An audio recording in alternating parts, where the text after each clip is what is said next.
Hey guys, welcome back to the channel. This is story about what if Naruto torture every devils in Highschool DxD part 1. Before I start, please do support for more amazing content and comments for part 2. Do consider to subscribe my channel and share my video to your friends and check out the description as well. Let's start the video. Nighttime. In a silent night, 6 figures could be seen jumping from rooftop to rooftop with a speed a human should never have. Each of 6 figures was clad in a black trench coat and black clothing underneath, while their face were covered by white masks with a sword-like symbol on the forehead of each mask. The only difference between them was the words on the back of their trench coats. How far is the target? The fool. The figure who had the word Kiva on the coat. 2 more blocks. The target is moving quite fast.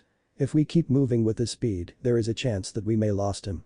Answered the fool in an indifferent voice. Possibility? 30 to 40%. It seems we have no choice. Kabuto, you go first and try to slow him down. We can't let a dead apostle running around and turn people into the dead in this place. The fool, give Kabuto direction. Wizard, create some flame clones and send them to the target. Ozu and Ajito, prepare to launch the attack. We need to finish this quickly or else we will be late for school on our first day. Kiva let out a long sigh. Now I really regret not taking the offer of help from Arkui-chan and Ultraj-chan. You better not taking any injures or else you will be given earful scolds from Yoko, as well as them. Kabuto grunted and literally vanished due to his immense speed after whispering quietly cast off clock up. Rias Gremory was really confused as well as amazed at the same time. Being a devil herself, she had faced many strange things in her life, pleasant or not, but this time she didn't really know how she should feel about this. She was now standing in a very logger town, large enough to be called a small city on her standard. While the town looked like it had just went through a war, the people around her looked very happy and even started celebrating. Another thing she noticed that was their attire. While many people wore civil clothing, many people also wore clothes like shinobi's clothes with a band having a leaf-like symbol. And finally she wasn't the only one who appeared out of nowhere. "But where are we?" The buxom female who had raven hair tied into a ponytail and violet asked the redhead. Beside her was a petite girl around 15 years of age with white hair and hazel eyes. At the front, her hair had 2 long bangs going past her shoulders and several loose bangs hanging over her forehead, while the back had a short bob cut. "I honestly don't know, Akeno." Rias shook her head dejectedly. "I only remember that I was trying to sleep since I just keep having a strange feeling and then I appear in this place." "What about you, Kaneko-chan?" "The same, but you," the petite girl replied in her usual monotone voice. "Maybe this is a dream." "A shared dream is something not uncommon after all," Akeno suggested while crossing her arms underneath her well-endowed chest. With an understanding nod, Rias tried to reach out a passing man and to her surprise, her hand passed through the man as if he was a ghost. The same thing happened to Akeno and Kaneko as well when they attempted to grasp another passing man. "A shared dream, nah." Interesting, a very familiar voice nearly made Rias jump. It was a young woman around the same age as Rias with black hair styled in a short bob cut and violet eyes with a pair of red glasses. "Sona Citri, what the hell are you doing here in my dream?" Rias snapped on the names of Mau, "Why I even have to see you here?" Sona gave her a deadpan look and said with annoyance, "You do realize those were the same things I want to speak to you, don't you?" "It doesn't matter." Before Rias could continued, Akeno clapped her hands to get everyone's attention. "But you, I think we should go to that tower over there. I just heard from a woman that some Yondaime is going to give a speak to the citizen. If we go there, we may know something." Without any more words, 4 pairs of bat wings burst out from their backs and they flew away. In front of the large crowd gathering in front of the tower, a man with spiky blonde hair who was clad in a shinobi clothes with a green vest and a long white coat with the words Yondaime Hokage on the back, stood beside a red-haired woman with 2 infants on her hands. "Dear citizens of Konohagakure no Sado. I, Namikaze Minato, the Yondaime Hokage want to speak with you." The blonde man named Minato said to the crowd. His appearance easily made the crowd roar in happiness. "As you know, tonight the Kyuubi no Kitsune had attacked our village, our beloved Konohagakure no Sado, and damaged our beloved village while killing our precious people." Wincing at the angry roar from the crowd, Rias nodded her head towards the village's gate. "A monster attacked this place. It explains why there are so many places destroyed and many corpses are outside the village." "That's strange. Why did a monster attack this place?"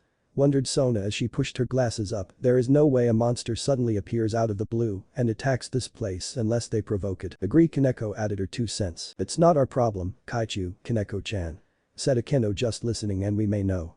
At least now we know this place's name is Konoha." "What a big discovery we found," Sona replied with a hint of sarcasm. "But tonight I and my lovely wife Kushina managed to seal away that beast's power into my lovely twin daughter, Natsumi and Narumi, while I sealed the soul into my son Naruto. And now, here I present my daughters, the saviors and the heroines of Konoha, Natsumi and Narumi." Many roars of triumph and victory toward two infants, as well as anger toward the name Naruto, which went unnoticed by the people, but not for people hovering in the air. It seems this man did a good deed, nah. Akeno giggled into her hand. He saved the village and now his children are heroines. When they grow up, I have no doubt that these two will be treated like princesses or even more, like queens. Just like you, but you. At least they aren't betrothed to a womanizer like the Razor before they were born. Rias huffed at her queen's remark. I swear one day I will get out of that damn arranged marriage. Thought Rias determinedly and said with a hint of anger in her voice. But still, that man just made a very big and foolish mistake. Although you're my rival, I still have to agree with you. Sona sighed and shook her head sadly. Announcing his son's status as the jailer of the monster's soul, there is a high chance that he will become the target for the angry citizens as well as people seeking revenge. Moreover, where is this Naruto? He should be near his parents as well as to be seen as a hero, since he is the one who holds and keeps the soul at bay. As if the Mau heard Sona's question, the scene around them started to distort and a few seconds later, everything was black. Frederick Zoller was enraged. After he woke up from his more than 50 years slumber, the only memory he could still remembered was the time when that filthy vampire sank his fangs into his neck and turned him into this kind of creature that monster called Dead Apostle. At that time, he had been enraged because that monster turned him, a hero of Germany in World War II, who killed 300 Soviet soldiers in 3 days, into this creature. Despite the inhuman strength and speed he received, his body just kept degenerating and he could easily saw his end. Turning into ash and leaving no trace, completely vanish. But his pride as a Nazi soldier never let him give up or surrender. His pride demanded him to find a way to let him live longer. Solution? Blood. He easily found out the only way to interrupt and reverse this degeneration, even if just temporarily, was by regularly ingesting the blood of living creatures. On that note, even though human blood and especially the blood of virgins, because one's blood cells were more pure before one had exchanged bodily fluids with others, were the most suited to the needs of the vampires, the blood of animals was a viable alternative. He could never forget the feeling when he first drank blood from his victim. The feeling was so refreshing while at the same time, he felt his body began to recover, while his strength felt as if it was enhanced many times, and his reflex now was even faster than his imagination. He felt as if he could take down whatever god in less than 5 seconds. But that feeling was easily wiped out by that blonde bitch, calling herself Arcuede Brunisted. That bitch effortlessly forced him on his knees. It was pure luck that he managed to escape, though barely. Just when his strength recovered enough to go hunting a prey, those bastards show up. Even with inhuman strength, speed and reflex, he couldn't keep up with those sons of the bitch, especially the bastard who was fighting him right now. Slam, the tip of Kabuto's bow staff slammed at right where he just stood 1 second ago. The Dead Apostle threw a punch with his right hand while he slashed at Kabuto by using the claws on his left hand in an attempt to caught Kabuto off guard. But Kabuto just leaned backward and slammed the tip of the staff into Frederick's chest, knocking the wind out of the vampire's chest. Slightly dodged the pathetic roundhound kick, Kabuto smacked the staff at the temple of the caring about the slight dizziness. Frederick threw barrage after barrage of punches, but not even one of them was able to hit the target. Sonderhunden. Stand still and let me kill you. The Dead Apostle roared in anger.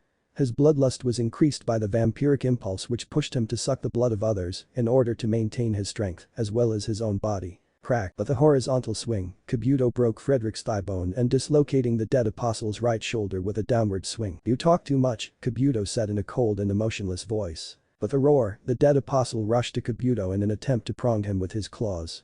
When Frederick saw Kabuto didn't care to dodge and even let out a taunting snort, his rage flared up. How dare that bastard look down on him? He would make that son of the bitch regret looking down on him. Before the claws could touch Kabuto, 4 humanoid flames rose from the ground and engulfed the vampire, which made him cry out in agony. It seems you don't need backup anymore, eh? Without turning back, Kabuto could easily heard the disappointment in Agito's voice. You should be grateful that I handled him, Agito sneered. Kabuto, this guy is a disappointment to Dead Apostle. He fought like a mindless prone, and his skill is pathetic, which could be easily understood since he isn't a full vampire, more like in its earlier stage. But the odd thing is that he wasn't controlled by the parent vampire. Maybe the parent vampire was dead and he somehow broke free from the control of the parent vampire.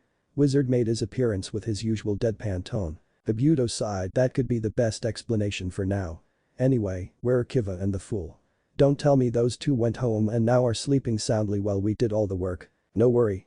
Kiva is now running for his life because Miss Blue managed to find him. After all, a piss-off Miss Blue was someone you didn't want to cross if you valued your life. It helps him. Kabuto couldn't help but sigh loudly. Yeah, agree. After a few moments praying for their leader's safety, Kabuto broke the silence and nodded her head toward the screaming figure rolling on the ground. So, who wants to deliver the finishing blow? Without a word, Agito summoned a red saber and stabbed into the head of the burning vampire. The screams were cut off, and the body turned into ash and flew away in the wind. I think we can call it a night, Ozu said while trying to stiff a yawn. Tomorrow will be our first day, so don't be late. You should say that to Kiva, not us, Kabuto grumbled on the way to their home. Why? He looked so cute. When the blackness had gone, Rias, Akeno, Kaneko and Sona found themselves standing in what looked like a hospital room. In front of them now was a crying infant. He had blonde hair and 3 whisker-like marks on each cheek, making him look like a fox. On his stomach was a seal looked like a whorl drawn in some strange ink. If it hadn't been a dream, Rias would have scooped him up and hugged him like a teddy bear. Hell, even Sona had to restrain herself from letting out a girly squeal. The fox Kaneko couldn't help but let out a small smile. If this child had had cat ears and tail, he would have looked exactly like a Nekomata. And a very cute one, in fact. Yufufu, he looks exactly like that man. And fish cake is really a cute for him, giggling, Akeno said, while trying to imagine what this infant would look like in the future. I wonder why he was left alone by his own parents. Moreover, why is this hospital so silent? Beside the crying, I haven't heard any other sounds. Mused Sona aloud. Suddenly, the door opened and a man dressed in shinobi clothes with a Taka hawk mask entered with a kunai in his hand. You demon. You attacked my village and killed my family. Now you will pay. The man roared in anger and dashed to the bed. Kaneko.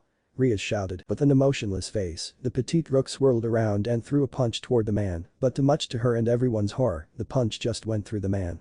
Akeno tried to fry the man by her lightning, but she got nothing but the same result. Just right before the kunai could stab Naruto, the shinobi was knocked to the side by a man dressed in black trench coat and black clothing underneath. His face was concealed by the hood of the coat and a black mask. What the hell are you fucking doing? The man snarled. Silence, you calm, that is it, demon. The yondaime sealed it into an infant so we can finish his job and kill him. Don't you understand? Silence, fine. If you decide to side with the demon, then I will kill you too. Kaiten. Kankakik no jutsu. With a cry and some hand seals Rias had never seen before, the shinobi expelled a massive orb of roaring flame engulfing the silent man. Before the shinobi could move his attention to Naruto, a shining sword with blue handle appeared from the fireball and thrusted through the shinobi's chest. Arc. The man cried in pain when the sword was drawn back and the silent man emerged from the fireball, totally unharmed.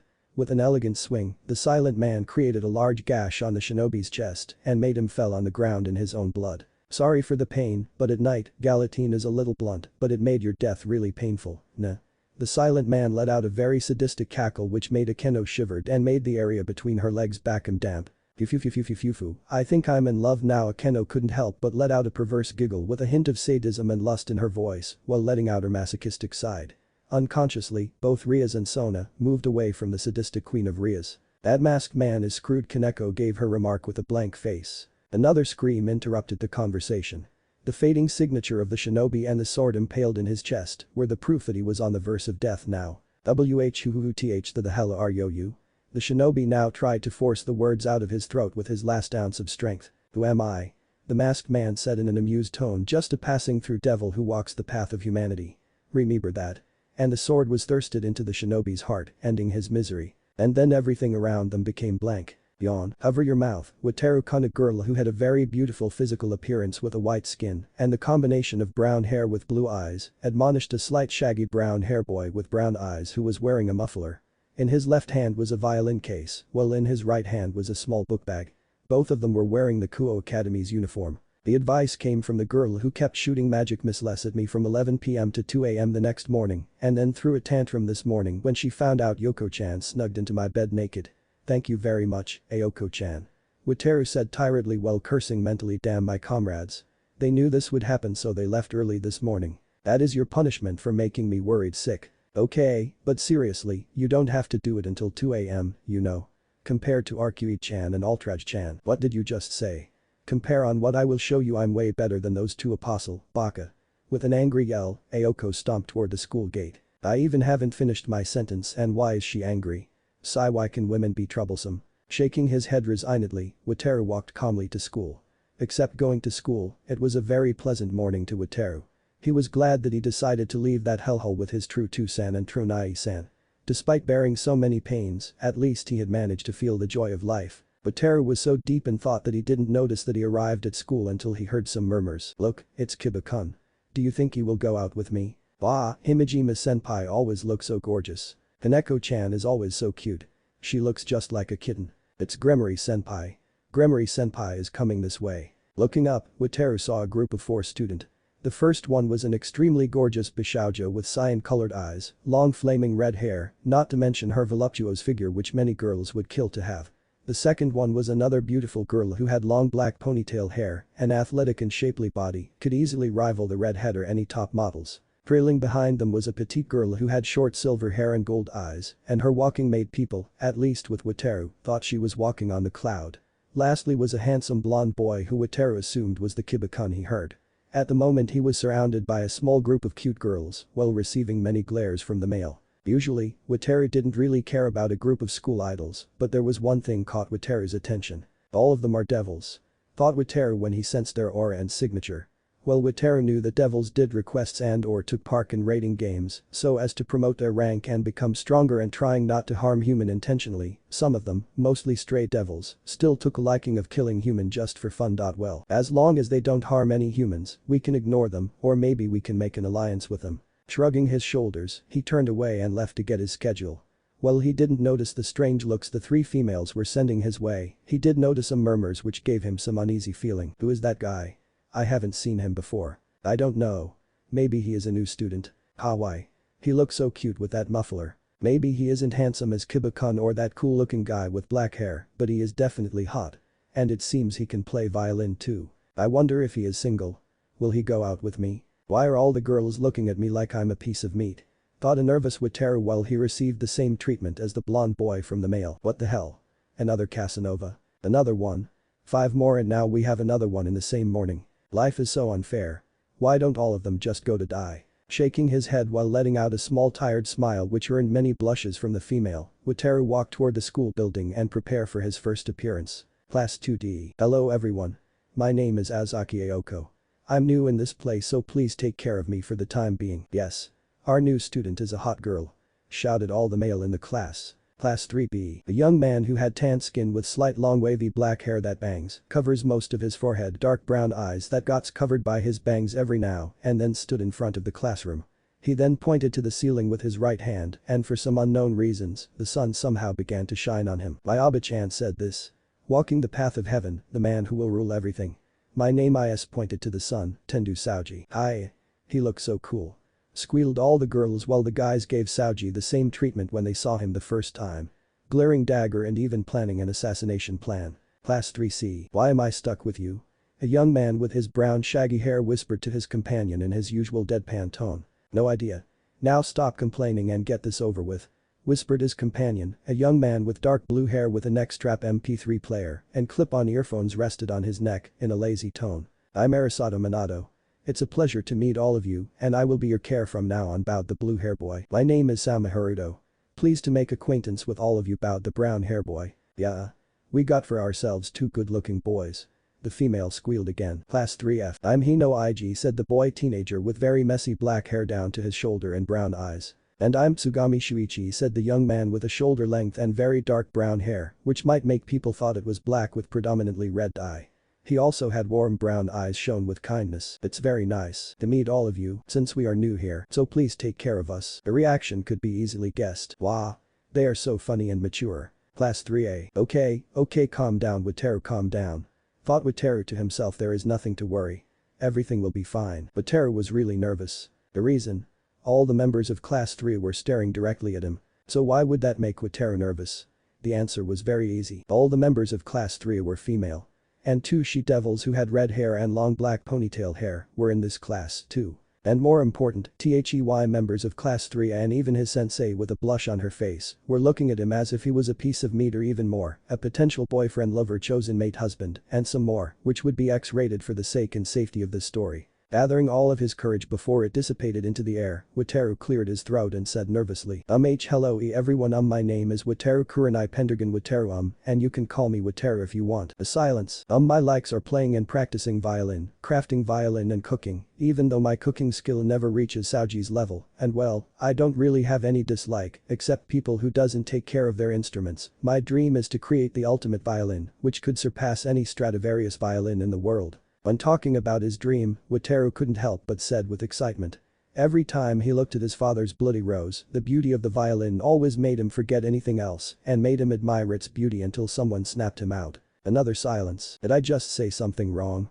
Thought a confused Wataru. At that moment, Wataru just made one of his most oblivious mistake. He let the girl saw his confusing face, and it was a very, very cute confusing face. And let's just say, all hell broke loose, and the girls swarmed him and kept asking questions. Kawaii. He is so cute. Can I keep him, sensei? Where do you come from? When is your birthday? Can I get your number? What kind of food do you like? What is your type of girl? Are you single? Do you have girlfriend? Will you marry me? What does that last question supposed to mean? Wataru tried and failed miserably to shout it. Finally, after nearly 10 minutes to make the class settle down and let Wataru answer all the questions. The teacher said, Kurenai-san, please sit at the 5th seat from right to left of the 4th row. With a nod and his usual tired smile which brought up many blushes on the female face, Wataru walked to his seat and noticed that his seat was next to the she-devil, who had bulk ponytail hair, and in front of the red-head she-devil. When he sat down, the black-hair she-devil and the red-head gave him a hand. Welcome to Kuoh Academy, Wataru-kun. I'm Rias Gremory, president of Occult Research Club. It's very nice to meet you, said the red-head she-devil. I'm Himejima Akeno, vice president of Occult Research Club. It's a pleasure to meet you Wataru-kun, said the black ponytail hair she-devil. Likewise, Gremory-san, Himejima-san. Wataru shook their hands and turned back to his notebook. He didn't react to my charm. And why can't I feel his signature and at the same time I can feel something is his body? A sacred gear. And why is he feel so familiar? Rias and Akeno thought with a frown on their face. Oblivious to their thought, Wataru's mind kept wondering. He didn't care a bit about what his teacher said since he had already known most of it. Hell, if he wanted, he could easily get in Tokyo University with the highest score 100/100s. Letting out a sigh, Wataru thought. Finally Wataru sighed in relief when he heard the bell rang. While he didn't hate school, hell even with him the school and the library were like sanctuaries for an outcast like him, listening to all the things you already know was quite irritating. Well, there were differences between the ninja academy and this kind of school, but basically, all of them were nearly the same in Wataru's eyes. Teachers taught something, students learnt it and received homework, practiced and finally, took exams. The only difference in his eyes was the subjects, but he already knew most of them, so the boredom came rather quickly. I should have created a blood clone and let it study for me, thought an irritated Wataru. Shaking his head to snap out of his sleepy state, Wataru quickly left the classroom before any of his classmates noticed. Walking in the corridor to find the cafeteria to buy his lunch or find his comrades if he was lucky, Wataru couldn't help but marveled at the structure of the academy. While he was still in his stupor, he just brought himself into a trap the root just threw at him. How the root did I come to the music room? Wonder Wataru aloud, but he shrugged it off. Oh well, at least I have a place to practice violin now. Placing his school bag on the floor, Wataru took out his astonishingly beautiful violin. This was Bloody Rose, the first and final masterpiece of his two-sen. On the left side of the violin there was a small line carved into the violin subbeat known Injin wa ongakudesu, all humans are music. Stealing his nerves before raising his violin to his neck and put his chin on the chin wrist, Wataru closed his eyes, focusing on the memory of the first conversation between him and Yoko-chan, and began to play. Play Cantarella violin version. Outside the music room, let's see. Bringing the papers to the principal, buying some snacks for Yura and tea for Momo, all done. Now is a violin. Shinra Tsubaki's train of thought was interrupted by the wonderful violin sound coming from the music room where some female students were looking in from the outside. When she took a peek, she saw a male student having brown hair and wearing a muffler was playing violin without caring about anything around him. Despite trying to fight back, her face now had a heavy blush when she saw the sight. Although her mind kept trying to replace the image of the young man in front of her eyes with her crush, Kiba Udo in her head, her heart made sure that Kiba's image disappeared every time she tried. Finally, her mind gave in, and she began to see images of her in a light violet ball dress, having a waltz with this young man in a large golden castle under a very romantic night with full moon, and after the waltz, both their face came close, and they kai. No. Bad Tsubaki. You like Kiba-kun. Not this young handsome and cute wa. No. Snaps out of it, Tsubaki. Tsubaki shook her head furiously in order to make the images in her head disappear. Despite her effort, her body refused to listen to her and kept standing outside the music room, while her mind started to play a scene where she sat under a maple tree with shiny red leaves in a cool autumn afternoon with this young man. Both of them wore a long muffler for two people, and she was snuggling into the young man's chest and smiling contentedly while he played the violin. End music. With his Kurenai-style trademark chord plucking and two final strokes, Wataru stopped and breathed a satisfying sigh and put the violin back into the case.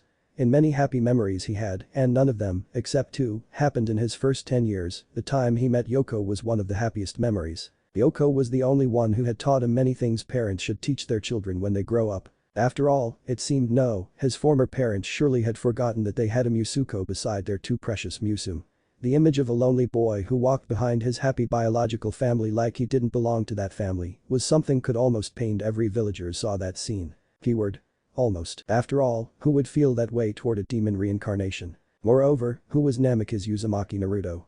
Son of Yondaime Hokage. Short flashback. What kind of joke is that? The Yondaime has no son. What the hell you think you are? Piss off, demon, before we skin you alive. Flashback end. Sadness, anger, sorrow, anguish, misery, famine, pain. All the negative feelings and things a child should never feel. But those had been all the lonely boy could feel. He had had a house, but he had never had a home. He had had father, mother, siblings, but he had never had a family. He had had nothing. No, he had had one thing. Hope. The hope from two strangers he had never met before. Flashback. You are not worthless, Naruto-kun. Honestly, I don't understand why, but I know your destiny to change this world for the better. But the human, the soul is the only thing more important than the heart. Despite many nasty things you have to endure, I can see that your soul refused to break. That is the evidence for what Sensei said, since you can't change the world for the better without a stand-tall soul, regardless how powerful you are, Gaki. Until the day we meet again, keep your hope and make sure your soul will never be bent. Flashback end. He had only hoped for two things which every child should receive. Love and recognition. A very small and weak hope, like a small light from a candle in the middle of the storm. Despite it being nearly crushed many times, the boy still hoped. Even when he had started seeing the carton box like his home, he had still hoped. Even when his meals, which had been scraps from family's meals or things came from garbage cans, had become more and more frequently, he had still hoped. But finally, despite many tears and praise from the boy and the soul sealed inside him, fate had crushed his hope into tiny pieces, without caring about the begging from two counter forces and the wraith of the livestream goddess. Flashback. Dusan, you ungrateful brat. How dare you? How dare you do that? Ninja training. We give you a place to stay, food to eat, and this is the way you pay us. But Tusan, you promised. Why don't you wait until the academy to learn, you ungrateful child? Ka-san, I already at. Go to your room and stay in there. There will be no dinner for you.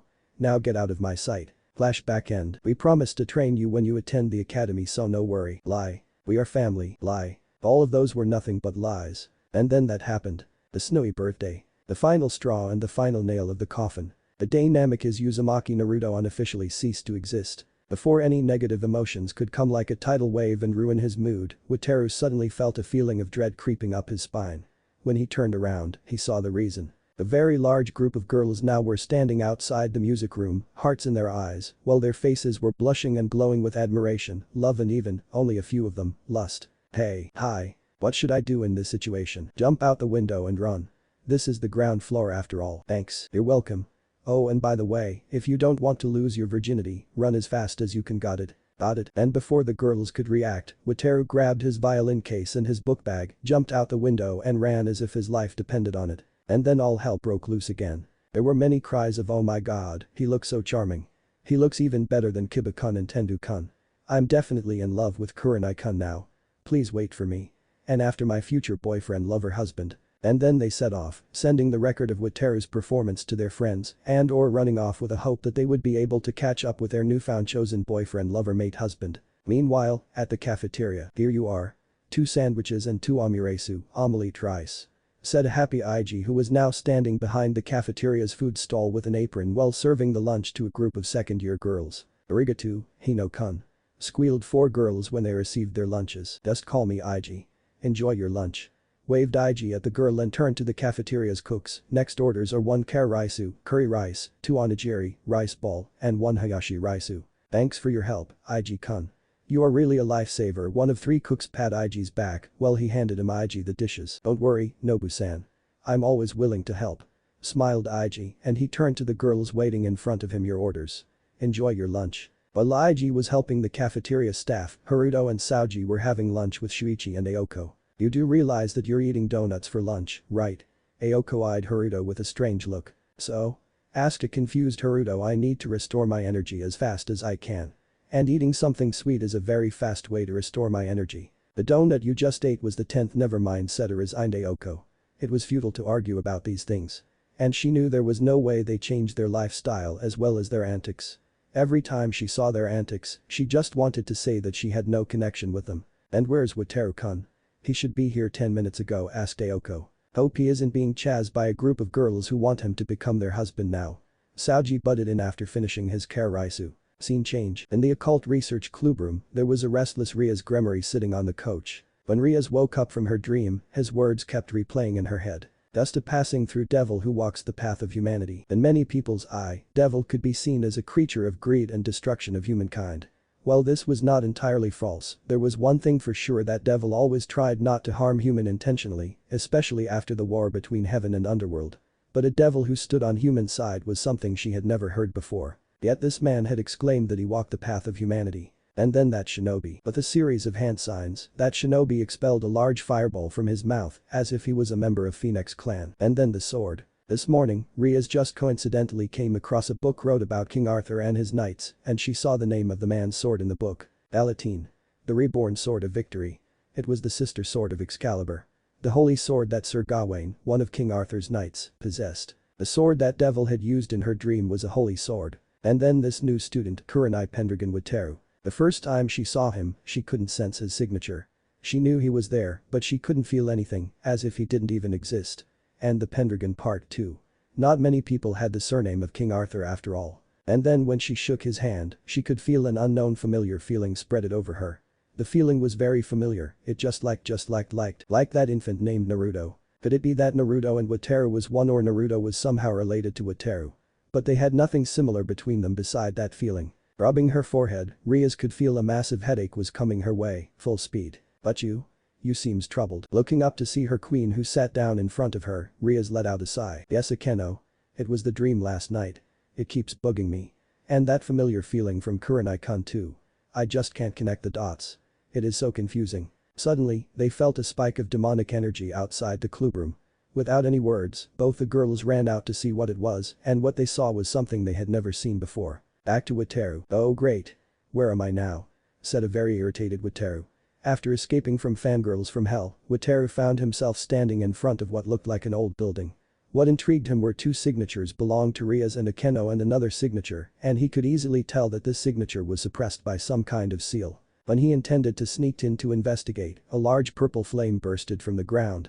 When the flame extinguished, a demon with a frightening look stood in front of Wataru. Its eyes only had the white part, while its nose looked like a hawk's beak and two bronze horns on its head. It had a black bulky figure with many bones bursted out from its torso, and there were many blades stuck on its arms. Immediately, the demon rushed to Wataru.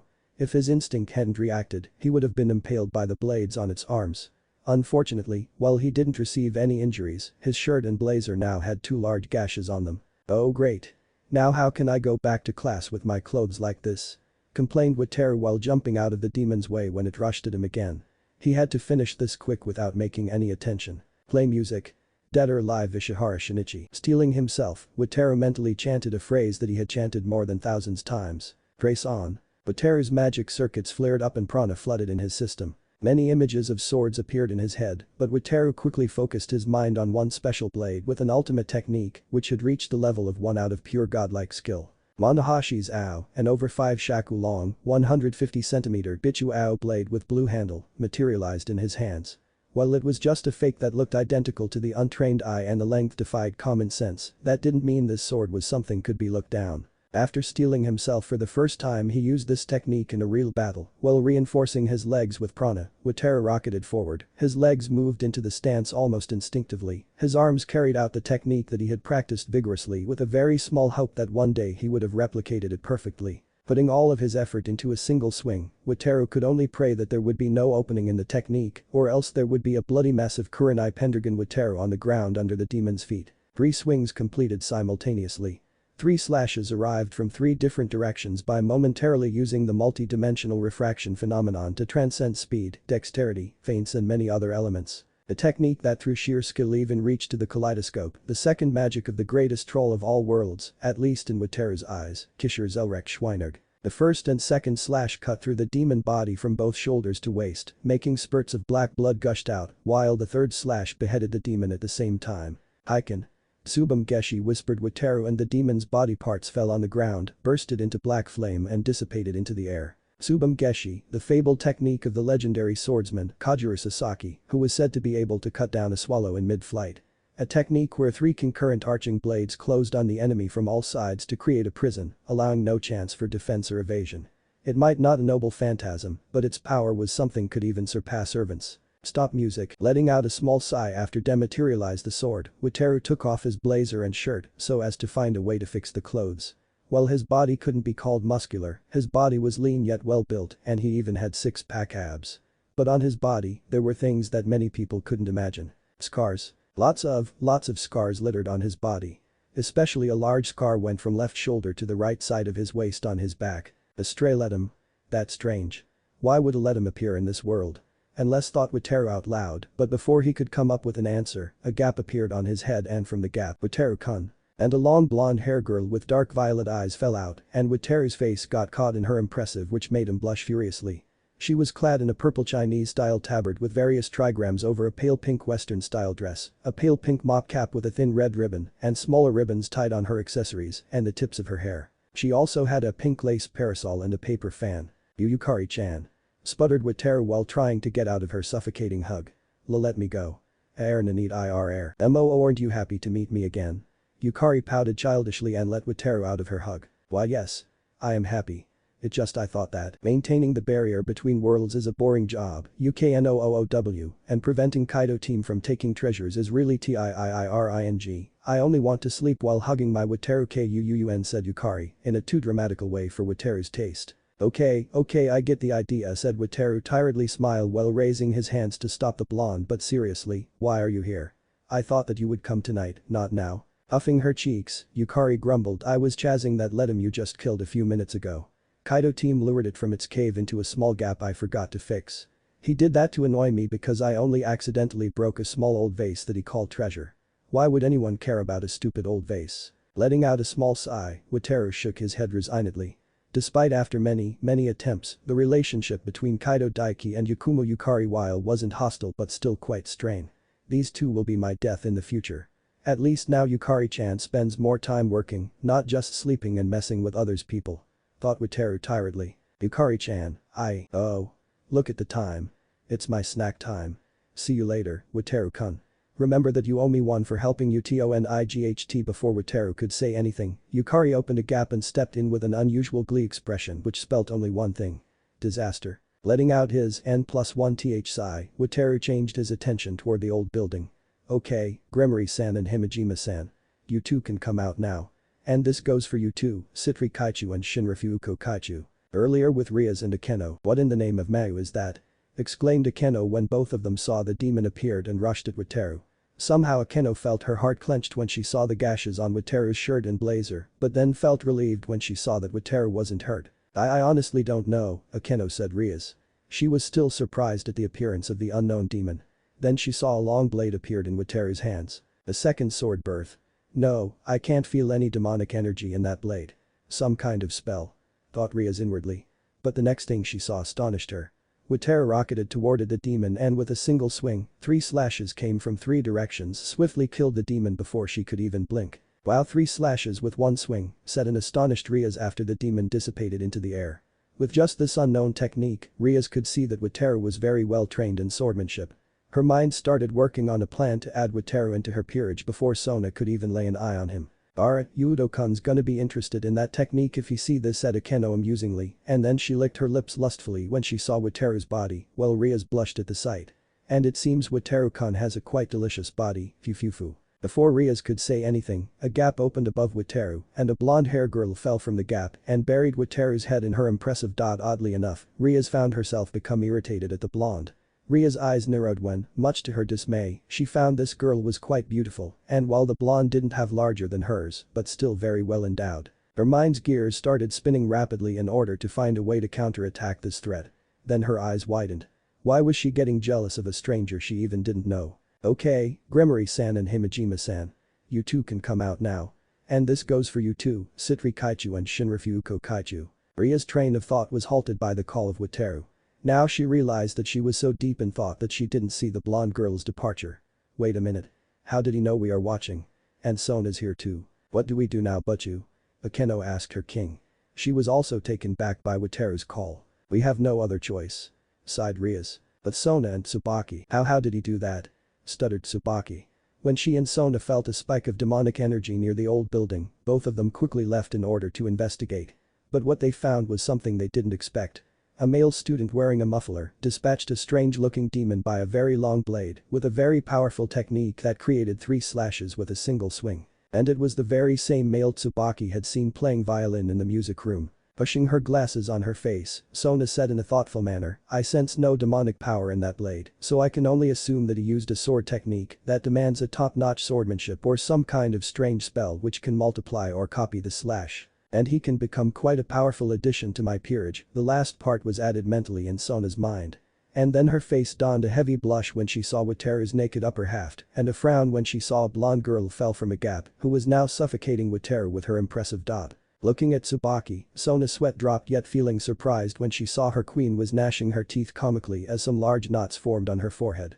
After all, every member of Sona's peerage knew about Tsubaki's crush on Kiba Udo, so seeing Tsubaki had these kind of reactions when it didn't concern Kiba was really priceless. Tsubaki. Snapping out of her state, Sona's queen stuttered slightly before regaining her posture. Why yes, Sona-sama. Looking blankly at her queen, Sona said you're jealous, aren't you? No, said Tsubaki while waving her arms frantically in a very comical way.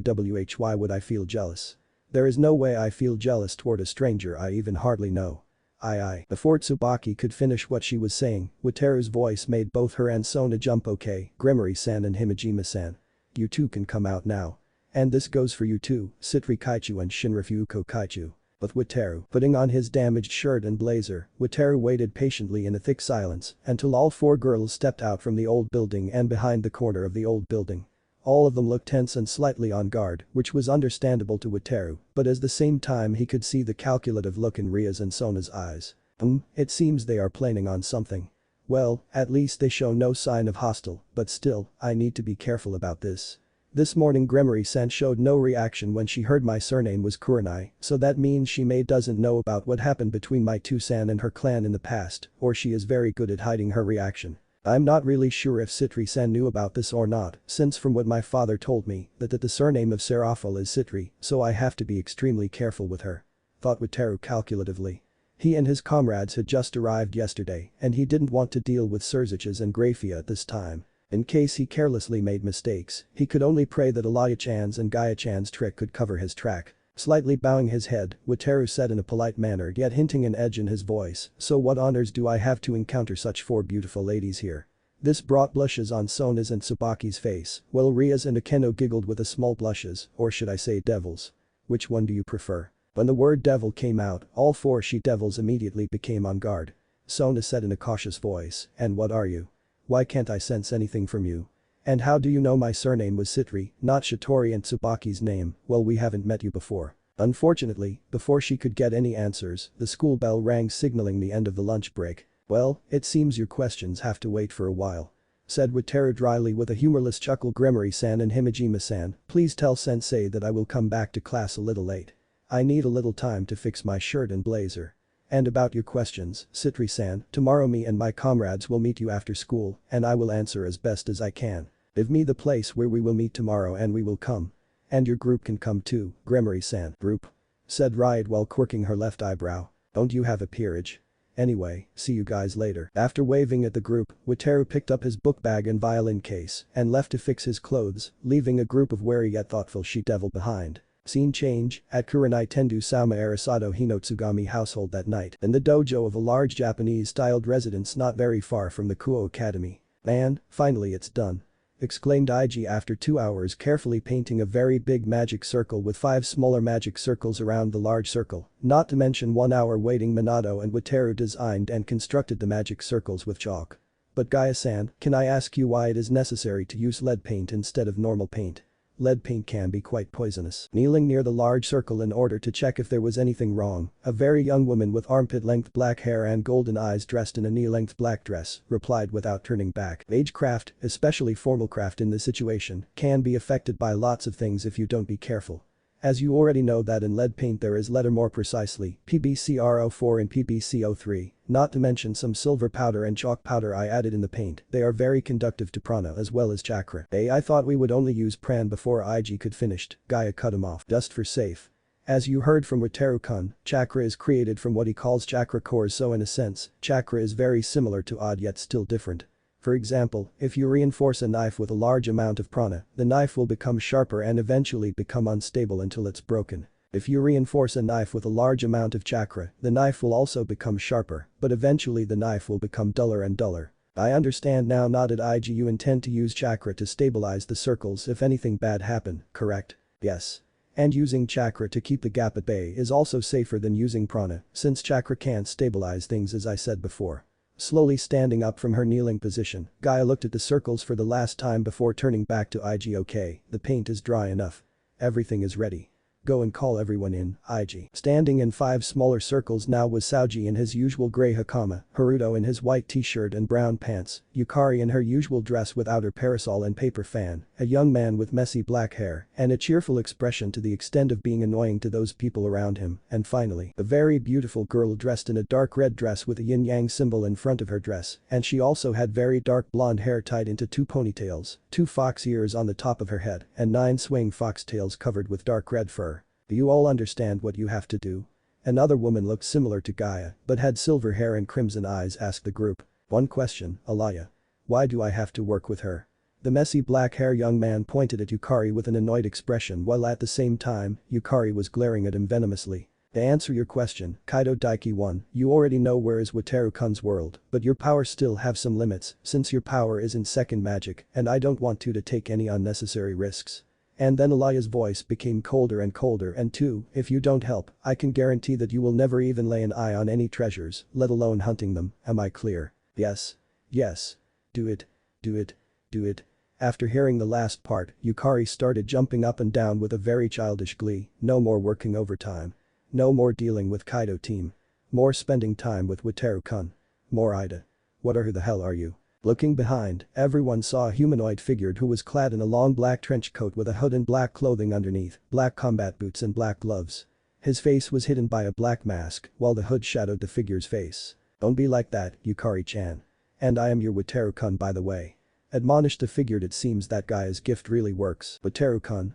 Said somehow shocked Yukari and the kitsune. What are the new clothes? And how can't I sense you? Even with your Avalon's aura concealing your signature, I still can sense some traces, but now I sense completely nothing. As if you doesn't even exist. Well, you guys already knew about one of my noble phantasm, for someone's glory, correct? Said Wataru in a very calm manner while pointing to his clothes. This is the mutated version of For Someone's Glory, a gift from Graia-chan. Basically, it's still like the original version with a finger snap, a black fog materialized around him, but when I use both Avalon's aura and this version of For Someone's Glory at the same time, I can completely conceal my signature as well as my presence. It can also withstand a few weak attack. And more importantly, but the strange movement of his wrist, a very dark blue sword materialized in Wataru's right hand. After seeing the sword, Haruto couldn't help but yelled in shock. Wait a sec. Isn't it? But I thought. Yes, Haruto. This is Arondite. The unfading light of the lake. With this mutated version of For Someone's Glory, now I can use Arondite as the same time with For Someone's Glory now. But the drawbacks are now I can't use Knight of Honor as the same time with For Someone's Glory, and it costs me quite a large amount of prana to use Arondite with For Someone's Glory. Not to mention that now with this version, I can only disguise by using For Someone's Glory in 1 hour per day. And by the way, where are Shuichi, Minato, Ayako-chan and Graia-chan? They are already on patrol tonight, and Graia is creating a barrier as well as a bounded field around the residence. After all, what we're going to do will cause a very large spike of power, and we don't want to get any unnecessary attention now, let alone our meeting tomorrow, said Saoji flatly. Hey. I had already said that I didn't have other choice. And I don't have your clock up ability to just charge and vanish without being seen. Wataru protested. Right. Now let's just get over with this. Today is one of few days I don't have to be on patrol, and I want a good long sleep after this. Grunted Saoji, and you better finish this fast. We don't want to waste my prana for your sudden desire of sightseeing. Yoko. Start channeling chakra into the circle, said Alaya. With a nod, the kitsune started doing her part. After a few seconds, her circle started emitting a red light and spreading to the large circle. Yukari, open a gap in the middle of the large circle. Daiki, open a small entrance to Wateru's old world, but try to keep it in the gap, don't let it out of the gap. After a trade of venomous glares, Yukari created a gap open to what looked like a pitch-black dimension, and Daiki waved his hand toward the gap and changed its color from pitch black to dull gray. Okay, now it's the hardest part. Yoko, Yukari, Daiki, you three keep the gap open and make it as stable as you can. Haruto, use the time ring I gave you and start reverse the time in the gap. Saoji, prepare to create a time paradox. Even 0.5 seconds sooner or later can lead to any nasty results, and Wataru-kun may stuck in the gap if he enter, so don't mess it. Without saying any word, Haruto took out a blue ring and put it on his middle finger of his right hand and pointed the ring toward the gap. At the same time, Saoji started to flood his body with prana and demonic energy. Time, please. Passed off. The dull gray dimension in the gap started to distort and sparks started shooting out from the gap as well as a spike of energy flared up at Saoji's circle. As soon as noticing the change in the gap, Alaya yelled at Yoko. Yoko? More chakra. The power came from Haruto is too strong and it's making the gap become unstable. We need to stabilize it immediately. The red light emitted from the big circle become brighter right after Alaya finished her words. The dojo started to shake violently to the extent that Wataru hoped that Gaia's barrier and bounded field would do their job. The sparks came from the gap started to subdue and the distortion speed become faster and faster. Sweat started to appear on Haruto's forehead as well as Daiki, while Yukari and Yoko looked a little bit weary. Alaya's face had a very concentrating expression while her mind focused on the gap. Meddling with time and reality was extremely dangerous, one mistake and the word disastrous couldn't even describe 10% of the consequence. There must be no mistake. Everything must be perfect. Haruto. Hold it. Saoji. Now. Yelled Alaya. Stop, please. Clock up. The distortion was abruptly stopped and at the same time, a flash of silver light appeared in the middle of the gap and expanded itself into a portal. Looking warily at the portal, Wataru turned to Alaya. You better give me a full explanation of the portal's mechanism after this, said Wataru. You know that I can't give you the full explanation since there are too many things relate to true magics, not to mention Akasha-sama. Said Alaya sadly, but don't worry, I will answer as best as I can. Now go and save your past self, Wataru-kun, or else this will be the last time you see Yoko-chan. Turning his head to the kitsune, Wataru gave her a caring smile. Hang in there, Yoko-chan. I will save both of us. That's a promise. Good luck, Wataru-kun, and be safe. Yoko nodded at the young man who had captured her heart with a loving smile. Breathing in a long breath, Wataru closed his eyes and jumped in the portal to his old world, or more precisely, the past of his old world, with one very important mission. Saving his younger self, or more exactly, his Namikaze Uzumaki Naruto self. Opening his eyes, Wataru found himself standing in front of a door in an empty corridor of Konoha's hospital. Despite many unhappy memory, this place still gave him a small feeling of nostalgia. It was in this place that he had first met his true Two-san and Tronai-san. But before any memories could come to surface, he heard a voice in the room. You demon. You attacked my village and killed my family. Now you will pay. Rushing in the room, Wataru saw a shinobi wore a taka hawk mask, held a kunai in his hand, was rushing toward the bed. Reinforcing his left hand with prana while pumping some demonic energy into his muscle, Wataru backhanded the shinobi and made him crash into the nearby wall. What the hell are you fucking doing? The man snarled at Wataru. Wataru only kept silent while looking at the shinobi. You calm, that is it, demon. The yondaime sealed it into an infant so we can finish his job and kill him. Don't you understand? Wataru still kept silent. The image of a shining sword with blue handle appeared in his mind. Fine. If you decide to side with the demon, then I will kill you too. Kaiten. Nkakik no jutsu. With a cry and some hand seals, the shinobi expelled a massive orb of roaring flame engulfing Wataru. Trace on. Once again, prana flooded his system and the warm feeling returned. Read its concept, the maker's thought, expectation, moral, faith and the origin itself. That was why this was called projection. It was an equal shadow casted by the true object. It didn't matter how great the work was. If it had been accomplished, then there was no problem with recreating it. Alateen. The reborn sword of victory materialized in his right hand. It was originally owned by the Lady of the Lake, but it wasn't as well known as a holy sword and rarely mentioned due to having its legend hidden in the shadow of King Arthur's holy sword. It only showed its greatest power at noon, making visible the unsurpassed sharpness of the edge that had sliced cleanly through both the shield and chainmail of the enemy Saracen soldier, Primus. With a simple thrust, the sword went through the shinobi's chest, and Wataru emerged from the fireball, totally unharmed, thanks to for someone's glory, after drew back the sword which made the shinobi cried in pain. With an elegant swing, Wataru created a large gash on the shinobi's chest with galatine and made him fell on the ground in his own blood. Sorry for the pain, but at night, galatine is a little blunt, but it made your death really painful, nah. For some odd reasons, Wataru couldn't help but let out a very sadistic cackle. When he saw the shinobi tried to stand up, he thrusted the sword into the shinobi's lung and impaled him to the ground. Whuth to the hell are you? The shinobi now tried to force the words out of his throat with his last ounce of strength. Who am I? Wataru said in an amused tone, just a passing through devil who walks the path of humanity. Remember that. And the sword was drawn back and thirsted into the shinobi's heart, ending his misery. Taking out a small paper with a magic circle on it, Wataru channeled a small amount of demonic energy into the paper and slapped onto the copper's chest. With a single word ignite, the copper's bursted into flame until there was nothing but ash. Turning his head to the bed, he came close and watched his 1-year-old self crying. A feeling of anger arose in his heart. To think that his former father and mother had forgotten about him and left him alone in this place, Wataru tried to control his anger and gently scooped his younger self into his arms. It's okay now, young me. Soothed Wataru, everything is okay now. No one will gonna hurt you, at least for now. After a few minutes, his younger self stopped crying and looked at him with eyes filled with curiosity. You know what, young me? It feels kind of weird to hold my younger self in my hands, but it feels so peaceful to hold a child in my hands. I wish one day I can have a big happy family. Said Wataru, mostly to himself since he doubted his younger self could understand. Then Wataru started humming a gentle melody of a lullaby Yoko had hummed to when he had been 4. Now he finally understood why he had felt so familiar with the melody at that time. Gently putting his younger self on the bed, Wataru said solemnly, "This is the first and maybe the final time you heard a lullaby, young me.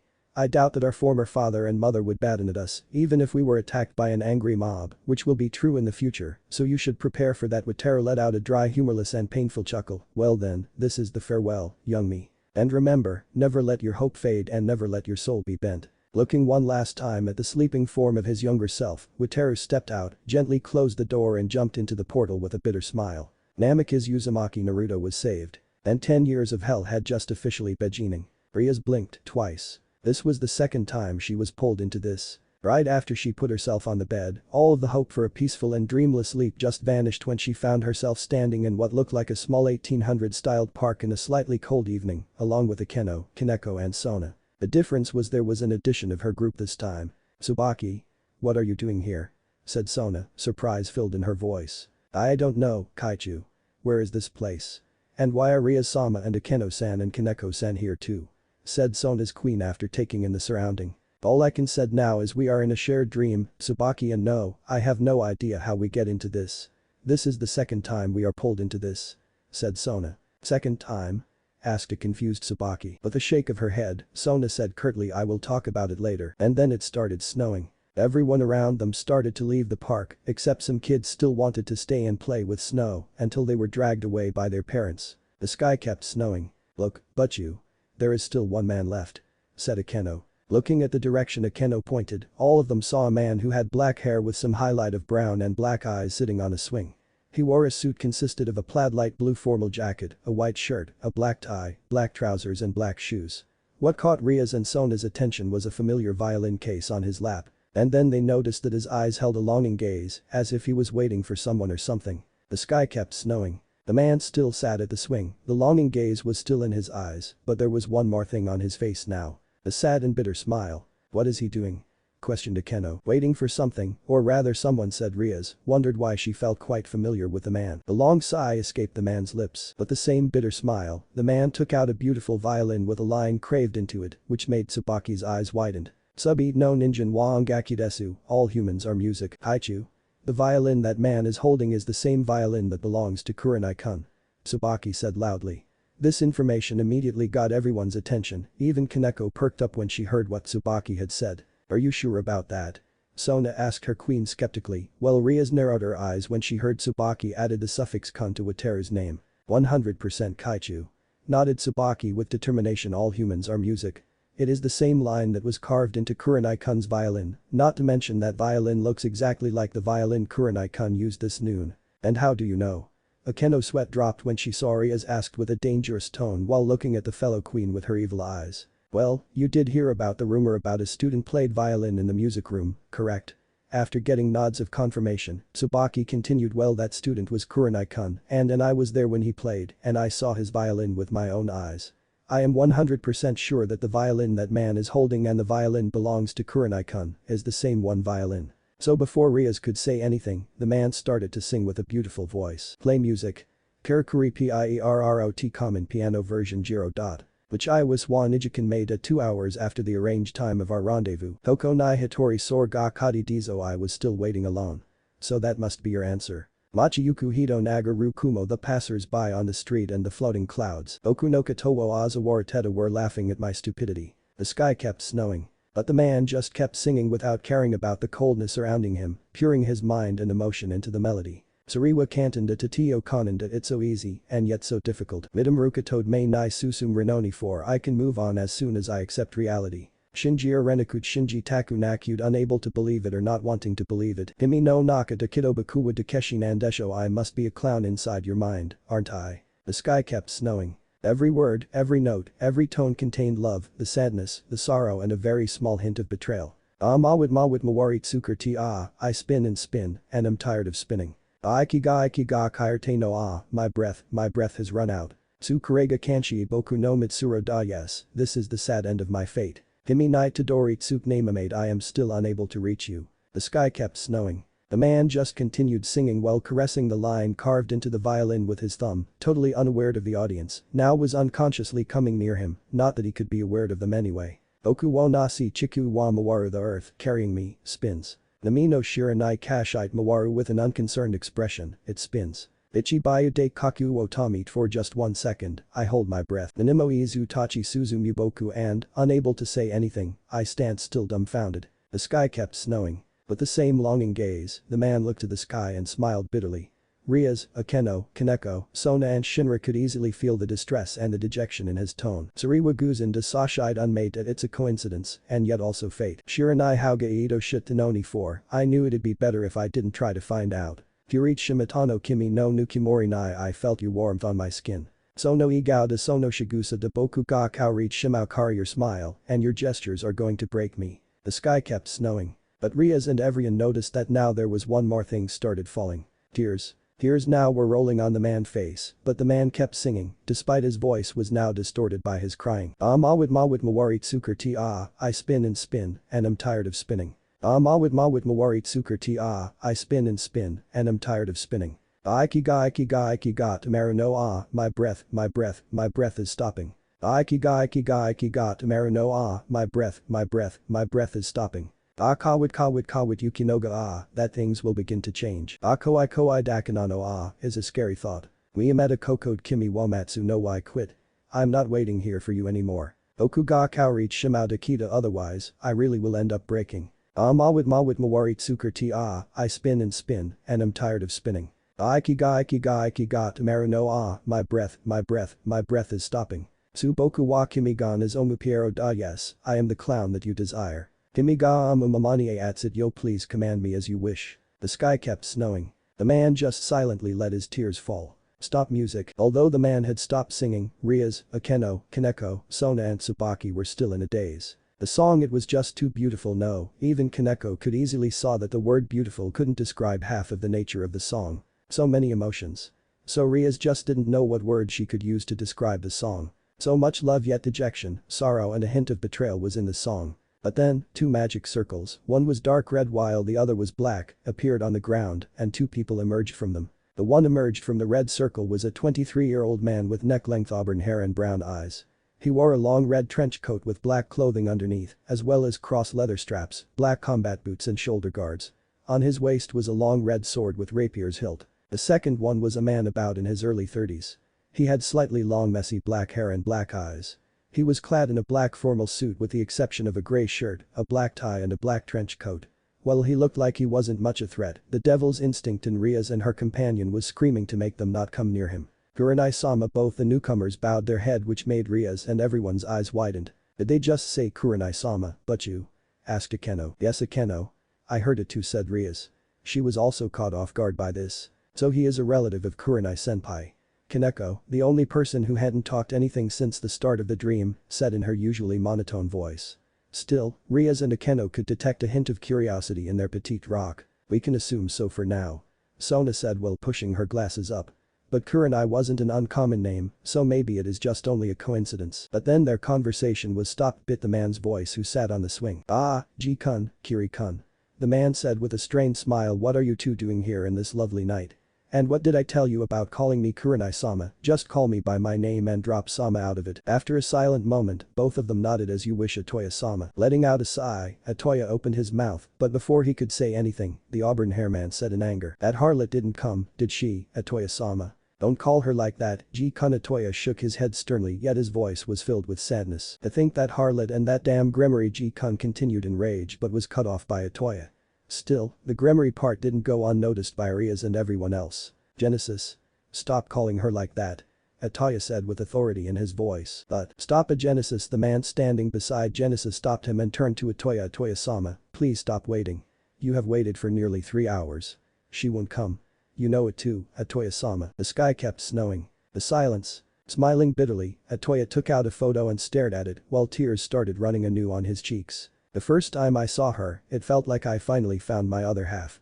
Toya said in a somber voice, just staying beside her make me feel so warm, so comfort, so complete. Even though the reason I decided to involve our kingdom in the underworld civil war was to make sure that the old faction wouldn't use humans as tools to win the war. But I couldn't deny my other selfish reason was to be near her, to see her smile, to fight by her side, to protect her. The sky kept snowing. The day she said she also loved me, it could be said that it had been the happiest day in my life. I thought that I had finally found my other half, my soulmate, but it seems fate really knew how to mess with me. The sky kept snowing. A hollow laugh. 3 years later, the same day she said she loved me, I decided to propose to her, to ask her if she would give me the honor to become her husband. I prepared the best thing I could afford, made sure everything was perfect, but then, the sky kept snowing. And then Toya started cringing hysterically as the photo fell to the ground. But then just why did she do this to me?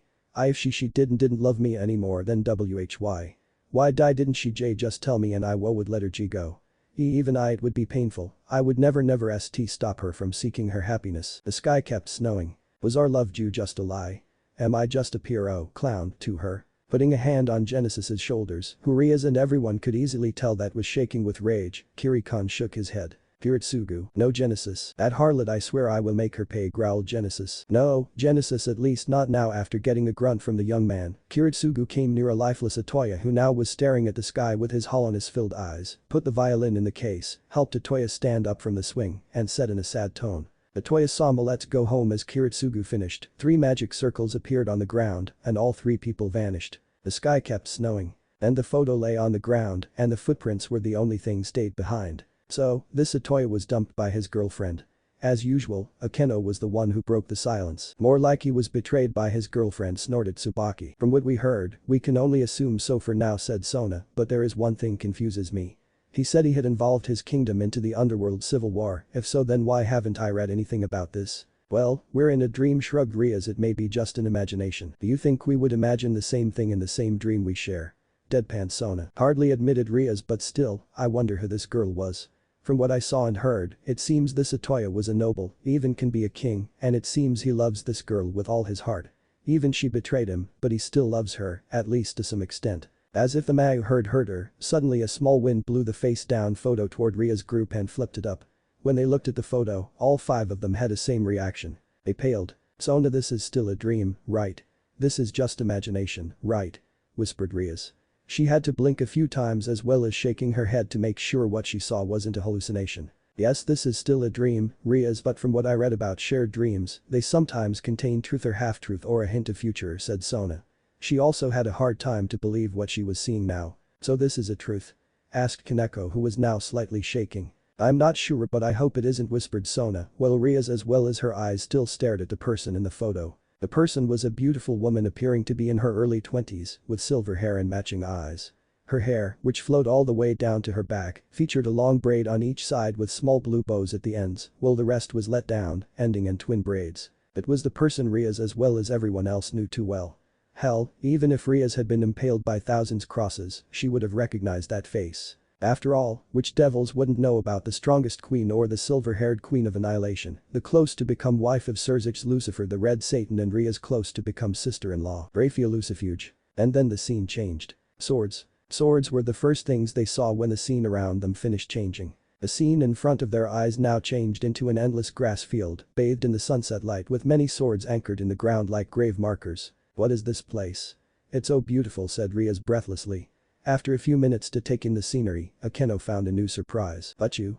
We can touch the swords, said Akeno while touching a two-handed golden greatsword with a blue jewel embedded in the hilt that boasted a magnificence and enormity possible only for weapons tended to by inhuman hands. After hearing this, Rias and everyone immediately touched a sword and they could feel the coldness of steel with their hands. Wow, it was the only word that managed to escape Sona's throat since she now was touching what looked like a large axe sword carved from rocks, while at the same time, Akeno was eyeing a golden chain with a lecherous face as Kaneko and Tsubaki were looking at a pair of red and golden spears with wary eyes. To think a person who gives off the kind of Yamato Nadeshiko aura like Himejima-sen is a masochist man, will wonders never cease. Suddenly, said a voice which made Ria's group jump in surprise. When they turned back, they saw a young man with spiked blonde hair which was toned down backward. His clothes consisted of a high-collar sleeveless black shirt, black pants and boots, and black cloth covering his left leg and arm. "Who are you?" asked Sona cautiously. If this young man could see her and everyone else, not to mention that this young man knew Akeno's surname, so that meant he's somehow involved in these dreams, or even he was the one who created these dreams. Ignoring the question, the young man just kept walking and said, "Fate can be very cruel in this world, things can be changed as unlimited, but sometimes not knowing may be much better than knowing it when it's too late, don't you think so?" "What does that supposed to mean?" demanded Rias, but the young man just kept ignoring them. Letting out a sigh, the young man continued. "The Toya is the kind of man who would be called the one who defines his fate all his life. He brought happiness to his kingdom's people without caring about his own happiness, so when his people knew about his love, it isn't exaggerated to say that it was one of the happiest days of the kingdom hell. Even many people at that time started planning to build a huge statue of the woman who brought happiness to their beloved king." Despite his somber tone, everyone could clearly hear the word woman was spat with venom. Walking to a sword which had a golden handle and a four-wing bat-like crossguard, he continued with a bitter laugh while caressing the sword's handle. And then it happened. The day had been supposed to be the happiest day in Toya had become the saddest day in his life. Every preparation, every hope had come to naught for the first time in his life. Toya's fate was out of his control, and Toya was defeated by a woman, the woman he would give her the world if she asked. It was a miracle that the king who rises from the hopelessness didn't fall into his hatred and despair. Suddenly, with a finger snap, 5 magic circle appeared under Ria's and everyone's feet, and the young man looked at them with his icy cold blue eyes, which sent a chill to their spines. "A warning to all of you, the dark Kiva of fates has come spinning and trusting everything into his air. The one who dares go against his air shall wander in the depths of hell for eternity. The overwhelming rule shall be commenced, the humanity shall be protected, with the rise of the winds, a new king shall emerge." And then Ria's group vanished. Letting out a sigh, the young man looked at the sky and chuckled. "Well, Teru, it seems you will get a very large harem soon." Time skip. Kuoh Academy next day, lunch break. Wandering aimlessly, Teru stiffed a yawn while shaking his head to snap out of the sleepy state. Last night had been exhausting to everyone. For the first time, Saoji had Thado let Shuichi cook the breakfast since he had been too tired to drag his body to the kitchen. Daiki had taken a coach in the living room since he had also been too tired to go to his room, while Yukari had moved herself to Wateru's room since she hadn't had enough energy to go home. Haruto had been the worst case since he had totally passed out from exhaustion, so he had no choice but to skip school. Even Yoko was barely on her feet since she had used up 4 taels worth chakra. Still, the mission was a success.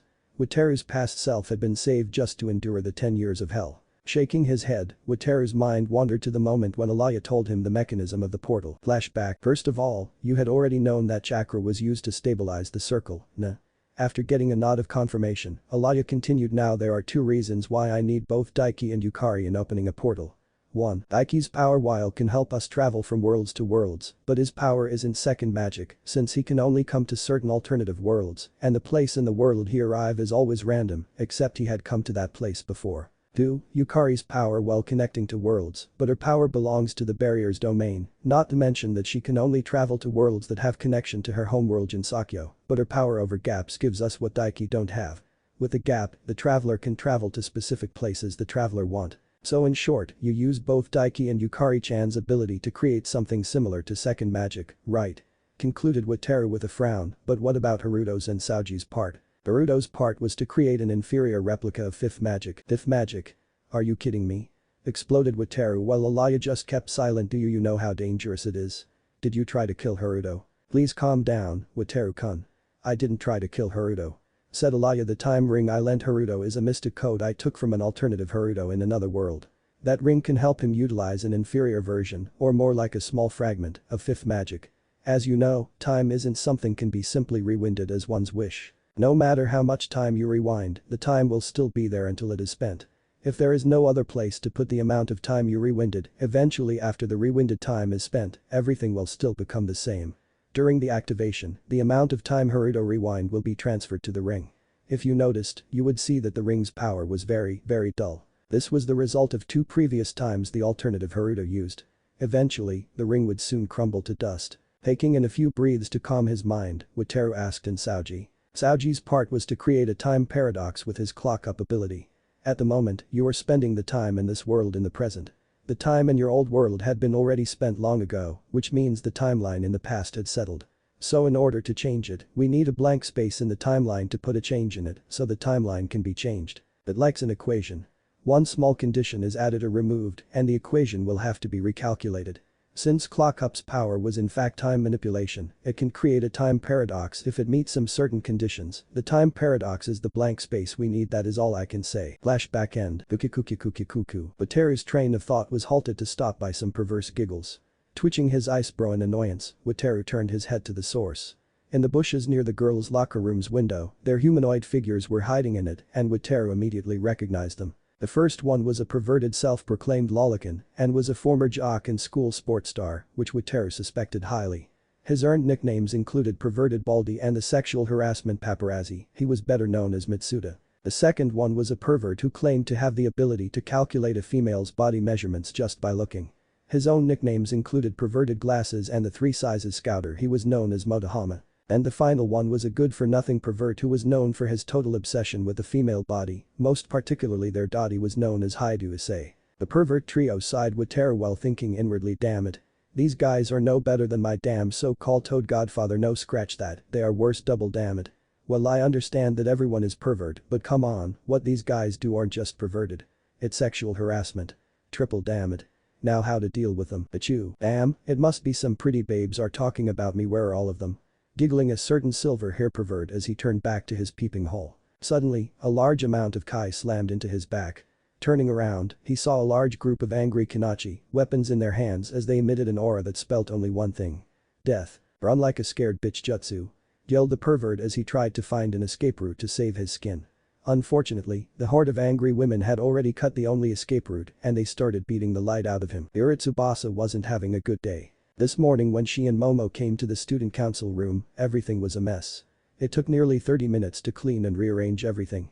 Everything just became stranger when there was a large carton box and some ropes appeared out of nowhere in the room when she came back in the lunch break. Grumbling to herself, Yura walked toward the recycle bin, but before she could throw the box away, Avis caught her attention. Excuse me, are you going to throw that box away? Turning around, Yura saw a brown-haired student wearing a muffler with a small school bag on his left hand and a tired smile which brought a blush on her face. Quickly regaining her posture, Yura said, "Ah yes, oh, and you are, oh. Sorry, my mistake, I'm Wataru Kurenai Pendragon Wataru, class 3, it's very nice to meet you," bowed the male student, while Yura's eyes widened when she heard his name. "I'm Yura Tsubasa, class 2C, please call me Yura." "So you are one of the new princes of our school, Nakurenai-senpai," said Yura. "Please don't remind me about those things." Shaking his head tiredly, Wataru raised his hands in surrender gesture. Apparently, after his group's arrival and his unintended performance yesterday, a charts was created with the name Prince Charming charts by the female students and some female teachers. Wataru shuddered at this, while Leoko was hailed as the Bishoujo princess. The position now was 1 Kurenai Pendragon Wataru when playing violin, 2 Tendu Usauji, 3 Kurenai Pendragon Wataru in normal state, 4 Sama Haruto, 5 Arasada Minato, 6 Hino Iji, 7 Tsugami Shuichi, 8 Kiba Yudo. "Anyway," said Wataru, "you said that you were going to throw them away, right? So can I have them?" "Well, okay, I guess, but what will you do with these things?" asked Yura curiously while she handed him the things. "The box is large enough. Oh, there are some ropes here, too perfect," mumbled Wataru as he took a look at the box. "Thank you very much of your kindness, Yura-san, and please just call me Wataru and drop the senpai part if you like." "No problem, Wataru-senpai. But you haven't answered my question, senpai. Why do you need these things?" Waving his hand, Wataru said in a dismissing manner, well, nothing important, there is just some trash I need to pack anyway. Again, thank you very much for your kindness, Yura-san. After giving a bow and his usual tired smile which made the brunette blush, Wataru quickly left. Curiously, Yura started following Wataru, but before she could reach the corner, she heard something sounded a little disturbing. Ah. Please stop. Why the root did you three do this? Ah. It hurts. It hurts. Please, have mercy. Don't you three have some respect for girls? Ah. Please stop. Ark. My arms. They aren't supposed to bend that way. When Yura took a peek from the corner, she saw Wataru was slapping his hands together while the carton box now was on the ground, tied with many ropes as the box was groaning. With little effort, Wataru lifted the box and brought it inside the gym. When Yura came inside, she saw Wataru put the box in front of the girls' locker room, took out a paper and a pen, wrote something on the paper, and slapped said paper on the box. Then Wataru quickly left the scene after knocking 3 times on the door and said loudly. Special delivery. Special delivery. The moment Hanakai Momo as well as her classmates heard the call, all of them was immediately on guard and quickly put their clothes on. Who could blame for being careful with the infamous perverted trio ran around peeping the girls in the academy. With some shinai left in the room by the kendo club, Momo and her classmates opened the door violently, prepared to attack with the shinai, and found Yura stood outside reading somethings on a paper. Yura-san. Do you know who put this box here? Asked the white-haired bishop. It's Wataru-senpai. Said Yura while handed her fellow member the paper. Curiously, Momo took the paper and read out loud. Found them peeping outside the locker room. Have a fun beating and please be careful from now on. Yura-san, you said Wataru-senpai. Did you mean Kurenai Pendragon Wataru-senpai? Asked a random Momo's classmate. With a nod of confirmation, Yura started cutting the rope and opened the box. When the box was fully opened, everyone's eyes widened when they saw the perverted trio were tied like pigs, as well as covered and bruised while mumbling something about nightmare, devil, demonic shinai, etc. Wow, it was all Momo could say when she saw the groaning perverted trio. Now I understand why Wataru-senpai said he needed the box to pack some trash, continued Yura. Well, senpai did said that have a fun beating, so let's have some fun beating these trash. Yes. Cried the girls. Please, have mercy. Cried the perverted trio, but it totally went on deaf ears and the gym was filled with painful screams until the bell signaled the end of the lunch break. Time skip. Kuoh Academy, after school, occult research club. Sitting on one of the 2 long couches in the occult research clubroom now were Rias with her peerage. Akeno, Kaneko and Yudo while the other was occupied by Sona and her peerage.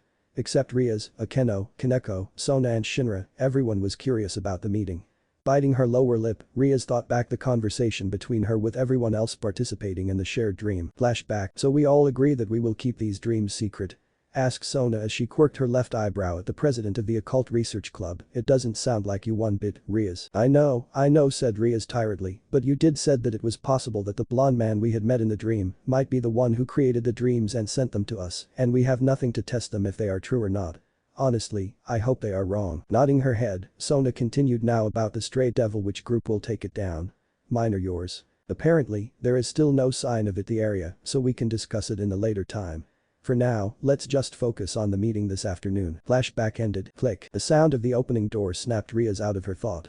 Looking up, she saw Wataru with 5 more students, 4 males and 1 female, stepping in the clubroom. Standing up from the coaches in an attempt to give the newcomers a welcome, Rias, Sona's as well as everyone's eyes widened when they saw a dull grey veil-like barrier appeared and 3 more people, 2 males and a 9-tails kitsune girl, emerged from the barrier before the barrier dissipated. Well, now my group has come here. Shall we begin? Said Wataru. The image of a tired and somewhat shy-looking had totally disappeared and was replaced by a calm, collective manner, as his eyes now had a piercing gaze, which made everyone felt like he was looking into everyone's soul. Well, as Occult Research Club's president, I welcome you to Kuoh Academy. I'm Rias Gremory, heiress of Gremory clan, one of 72 pillars of underworld.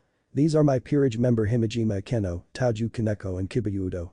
Said Rias as she introduced her peerage's member while subtly watching Wataru's reaction. The dream was still fresh in her mind, and while she had nothing to prove the dream was true or not, the dream was just too real. Moreover, she knew while her brother always acted as a child, he would never do something like seduce other people's girlfriend and made her betray her boyfriend, would he? I'm Sona Citri, heiress of Citri clan and student council president, and I also welcome you to Kuoh Academy.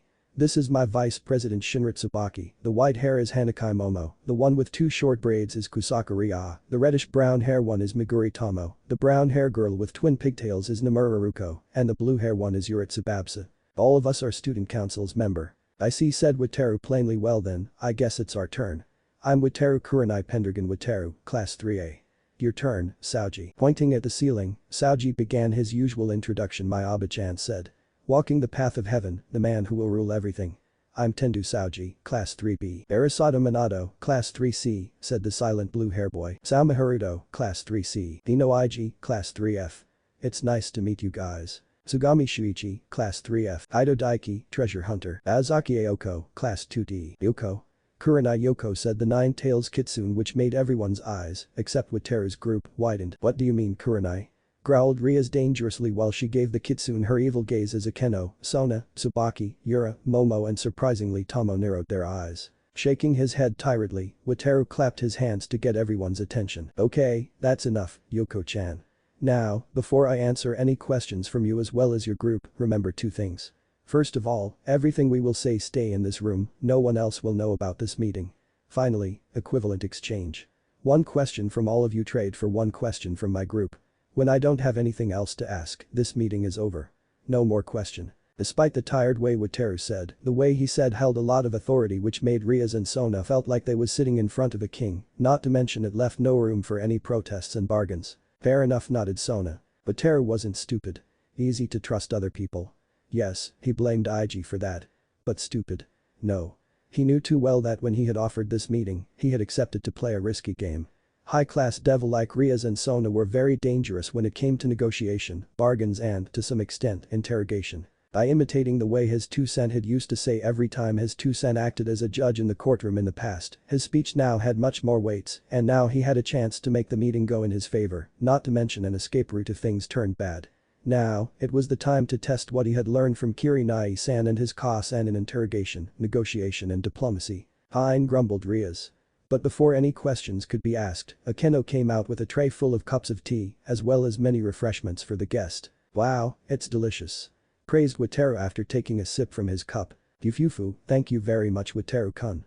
Giggled Akeno as she hugged the tray to her chest which made her became bigger. Do you want some more? Where do you make this tea? Perking up, Akeno turned to the source of the question Ara. With an indifferent face, Saoji repeated, where do you make this tea? In the kitchen over there.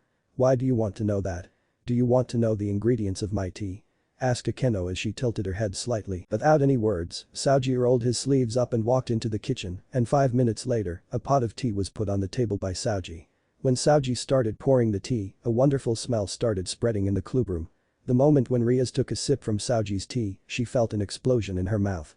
The tea was wonderful. The flavors weren't strong as Akeno's tea, but they were so well balanced. Wow, as expect from Saoji, said Shuichi as he chuckled merrily, never feeling satisfied with the current taste, and always try to make it better. Akeno started Rias hesitantly, as much as I hate to say this, but I prefer this tea to your tea. Akeno was shocked, but before she could say anything, Saoji raised his hand to stop her. There is nothing wrong with your tea, Himejima-san. Your tea is very delicious, but it is also your flaw. It's too delicious, which may lead to a taste fatigue, not to mention there is a small unbalance between the flavors in your tea. My tea in fact is the same tea Himejima-san, but with a difference in the amount of the ingredients to create the balance it don't have. Akeno's shoulders slumped in defeat as a grey cloud appeared above her head, while inside, she was fuming at the black-haired young man who had just taken her chance to impress Wataru. Wait. Why did I want to impress Wataru-kun? Thought Akeno in surprise. Can you all please come back to the reason why we are here? Asked Sona. Oh right. Said Rias sheepishly. Now, our first question. What are you? Hey guys. Said Wataru as he turned to his group. What am I? The violin obsessor, said Saoji. The somewhat slight cynical leader, said Minato with a boring look. The sword maniac, deadpanned Haruto. The good guy who wants to help and save other people, said a happy-go-lucky Iji. The below-average cook never stops learning, said Shuichi with a pleasant smile. The forgotten prodigy, shrugged Daiki. An idiot who keeps throwing his life on the line just to help other people. Grumbled Aoko. And that goes for you too, Iji. My future mate, giggled Yoko perversely as a trickle of blood started dripping from her nose. My, it seems Wataru is quite a ladies' man, Fufufu mused Akeno with her usual giggle. Well, said a sweat-dropped Wataru, basically I'm all those things. On the other side of the table, Rias and Sona were fuming at Wataru for dodging the real meaning of question, while Yura and Tomo were glaring murderously at the giggling kitsune. Sipping his tea, Wataru continued. My turn. Have any of you detect any signs of fallen angels in this place? Immediately, Wataru's question caught everyone's attention. Fallen angels? There are fallen angel in the city. In my territory? Where? How do you know? Do you have any proof? Exploded Rias as her questions came to Wataru in rapid-fire speed. Wow, 5 questions on a row, eh?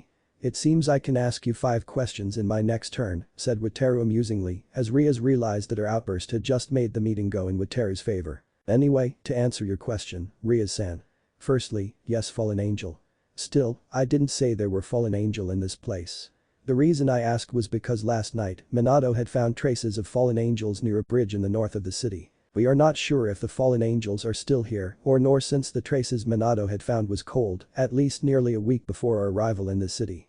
And if you want proofs, here are the proofs. Picking up his school bag, Wataru put his hand in it and took out some feathers that Rias, Sona, Akeno and everyone else immediately recognized were belonged to fallen angels. My turn, said aboard Wataru, while Sona glared at her childhood friend as well as her rivalry.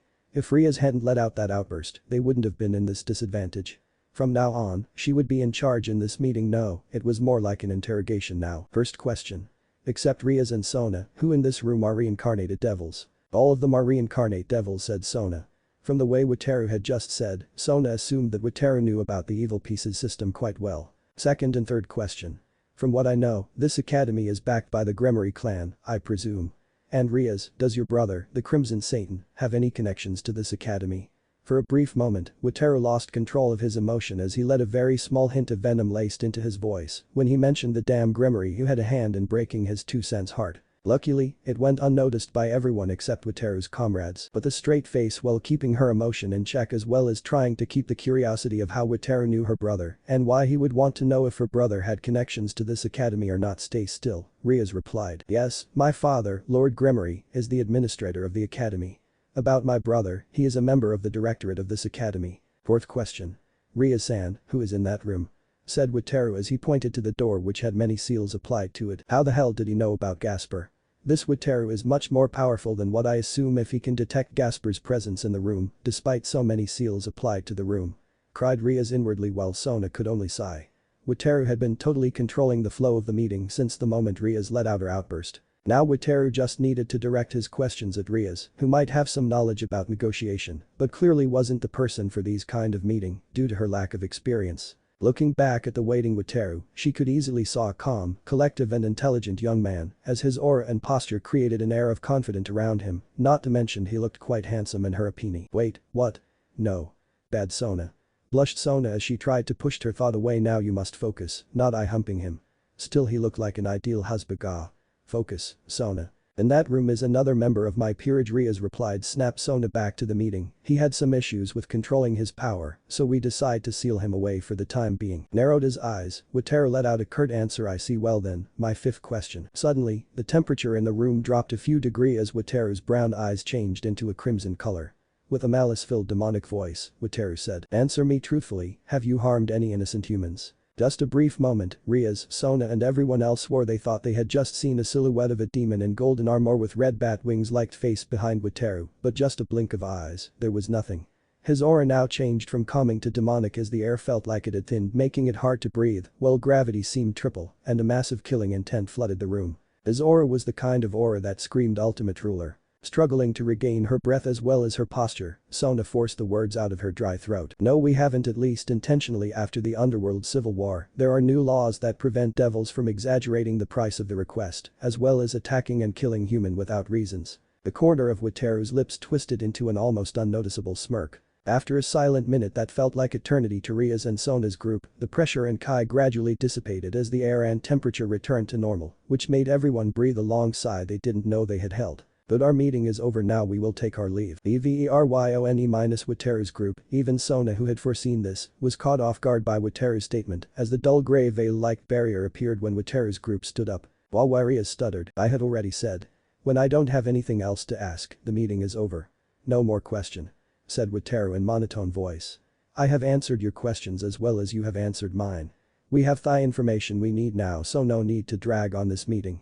See you tomorrow. After that, Wataru's group started stepping in the barrier, but before Wataru could step in, Yura, Momo and Tomo called out. Please wait, Wataru-senpai. Turning back to the three-sheet devil, Wataru raised his eyebrow. Yes. I want to thank you for helping me arrange paperworks after I messed them up, said a blushing Tomo, even though you said you didn't need any thanks, but I still want to thank you. If it hadn't been for your help, I would have been late for my class. We want to thank you for taking care of the perverted trio for us, continued Yura and Momo, if it hadn't been for you. Raising his right hand to stop Yura and Momo, Wataru's face softened as a very rare sincere smile, which brought heavy blushes to all the females' face in the clubroom appeared on his face. Tomo-chan, I had already said it was no problem, hadn't I? One of the things my 2 cent taught me is always help people in need if you can, and it is one of my personal rules to help people whenever I can help. There was a time IG told me this. If there is a hand reaching for help and I don't reach out my hand when I can, the regret will make me wish I were dead. I reach out my hand because I don't want that. Like IG, that was a part of my reason why I help people, said Wataru as he looked at his Kuoh Yura and Momo. I don't need any kind of thanks for my help in preventing those trash from violating your privacy. To me, with a few exceptions, women are like flowers and precious gems.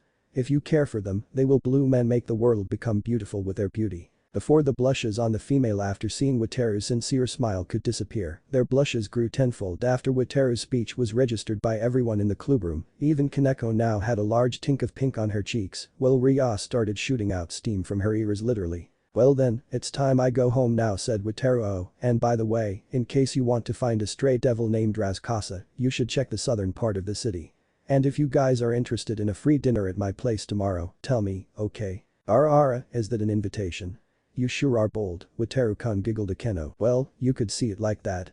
Anyway, Jonna shrugged Wataru as he stepped in the barrier before it disappeared. After a few minutes, a blushing Sona broke the silence. So should we come? I don't care about you, but one thing for sure is that our club will go. Wataru-kun is such an interesting individual, Fufufu said a blushing Rias as she giggled while a single thought started forming in her mind. Kurenai Pendragon, Wataru, you're surely such an interesting individual as well as an interesting mystery. I can't wait to have you as a part of my peerage. Fufufu. Rias couldn't believe in her eyes. The moment she opened her eyes, she found herself along with Akeno, Kaneko, Sona and Tsubaki, standing in a place she was too familiar with, the Grand Hall of the Gremory Castle. At the moment, the Grand Hall now was bustling with activities. Lords and ladies of 34 remain pillars that Rias recognized, including her parents Lord and Lady Gremory, along with their family's member, as well as their peerage were sitting at many tables in front of a stage. Then Rias noticed something else. Hey Sona, who are they? There are too many people I haven't met. And based on the number of the tables, there are much more than 34 pillars are presenting here. Asked Rias as she pointed at many people she didn't recognize, but Sona could only shake her head. I don't know, Rias. Wait, is that Beelzebub-sama? Said Sona as she pointed to the blue Satan who was now sitting at a table near the stage, along with a lazy-looking Falbium Asmodeus, a thoughtful underworld Civil War commander Roygun Belphegor, and a silent Seraphol Leviathan. And the weird thing was while everyone around were enjoying the banquet and having fun, the Satan's table was very silent. No, too silent was more precise. Haichu, said Tsubaki hesitantly, is that really Leviathan-sama? Why is she so silent? Usually she would be more energetic. Shaking her head, the student council's president said dryly. I don't know, Tsubaki. But for some unknown reason, I have a bad feeling about this. How bad? Asked Rias as she tilted her head. I'm not sure, sighed Sona, but it feels like we're going to see something we shouldn't see or know. Before Rias could say anything, the voice of Lord Gremory resounded throughout the Grand Hall, getting every devil's attention, and made them turn to the stage where he and Lady Gremory were standing on. All my fellow devils. Please, may I have your attention? After seeing that all the attention had turned to the stage, Lord Gremory continued, today I am very pleased and graceful that all of you can make it to our banquet. I believe that everyone is enjoying the banquet, yes? After getting a round of course, Gremory Dono with many approving nod, Lord Gremory continued. Today, one of the reasons I am holding this grand banquet is to celebrate the victory of the R faction against the old faction 1 year ago.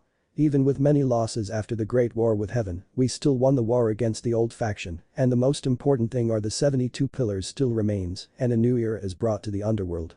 Drink for the new underworld. For the new underworld. Roared the devils in the Grand Hall as they raised their glasses up to the air. At the same time, Rias, Akeno, Kaneko, Sona and Tsubaki were having a hard time to believe what they had just heard. But what is the meaning of this? Why did Lord Gremory-sama say that 72 pillars still remained? Wasn't 38 pillars were extinct because of the Great War between Heaven and Underworld?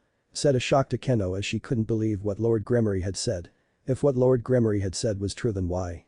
Why was the history she had read so different from what she had just heard? Before Rias could come back to her senses after hearing what her father had said, Lord Gremory continued. But, the other and most important reason is to celebrate the marriage between our son, the hero of Underworld Civil War and one of the new Satans, the Crimson Satan Surzich's Lucifer, and his lovely queen, the Queen of Annihilation, Graia Lucifuge. After Lord Gremory finished, the Grand Hall immediately became silent as Surzich's Lucifer in his usual Satan clothes that Rias had seen hundreds times, walked to the stage with a big smile alongside with Graia, who was clad in an elegant black satin wedding dress, while having a small strained smile on her face.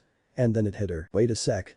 Rias, Graia-san isn't married to your brother, is she? Then why is this happen? Ria's thought was said out loud by Sona, who was shocked at the turn of the event. I don't know, said Rias as she was too stunned to said anything, but then she remembered. No, wait, my Naimi-sama said she was close to become his wife, so if what we have seen are true then. Boom. The Grand Hall's doors were totally destroyed by a thunderous explosion, as a large screen of smoke and some small fire concealed the Grand Hall's entry. After a few seconds, a familiar voice started resounding the Grand Hall. There is no hate, only joy, for you are beloved by the goddess, hero of the dawn, healer of worlds, dreams of the morrow hath the shattered soul, pride is lost, wings stripped away, the end is nigh. At that moment, two very familiar men emerged from the smoke screen. The first one was a young man who had auburn hair as he was reading a book, while the other one who had messy black hair was holding a rocket launcher on his shoulder. When the two men were completely seen, many cries were shouted from the devils, and based on how the devils immediately became on guard, these two were the kind of people you didn't want to mess with. Genesis Rhapsodos. The supreme commander of Saido, which means salvation or redemption, Kingdom's army. The one-winged fallen angel. The Mia Kiritsugu. The right hand of Dark Kiva. The devil killer. Chuckling amusingly, Genesis looked at how the devils in the Grand Hall reacted to his and Kiritsugu's presence as he spoke with an amusing yet arrogant voice. My, oh my, no need to be hostile toward us like that, said Genesis as he snapped the book closed. Man, we really do have some reputation, don't we, Kiritsugu? It seems so, said Kiritsugu in an indifferent tone as he threw the useless rocket launcher to the ground. The only thing amused me that now I am called Devil Killer, not Magus Killer anymore. Well, things changes as time flies by, shrugged Genesis. After all, Before the conversation between Genesis and Kiritsugu could go any further, Lord Gremory stepped down from the stage and come near the duo with a friendly manner. Genesis, Kiritsugu, are you coming here on the behalf of Toya-kun?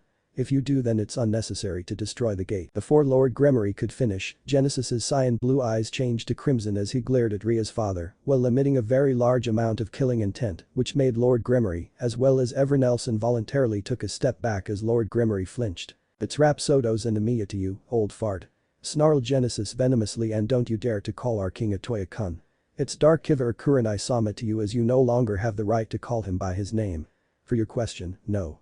We came here on our own free will, Kuranai-sama have nothing with this. Only you, Genesis, grumbled Kiritsugu as he lit a cigarette with a silver lighter, a gift from a Toya many years ago. The reason I came here mostly to make sure that you will come back in one piece. Yeah, whatever, said Genesis in a boring tone anyway. Suddenly, the Kai emitting from Genesis grew tenfold as the young man drew his long red sword on his waist. Even though Ria's group couldn't intervene with what was unfolding in front of their eyes, they could feel the Kai, and the pressure came from Genesis, as well as the dread aura came from the sword. The reason I come here today, well, let's just say that my rapier want to taste the blood of a certain silver-hair harlot, though I have no doubt that the taste will be far from acceptable. At that moment, another wave of Kai coming from an enraged Surziches flooded the Grand Hall, as red energy started covering the Crimson Satan's body. Don't you dare insult my queen, arrogant fool. Graia-chan has her own feeling and her own choice. And she chose. And that harlot chose to cheat on my king. Roared Genesis in his own demonic voice as one again, the Kai emitting from Genesis flared up tenfold.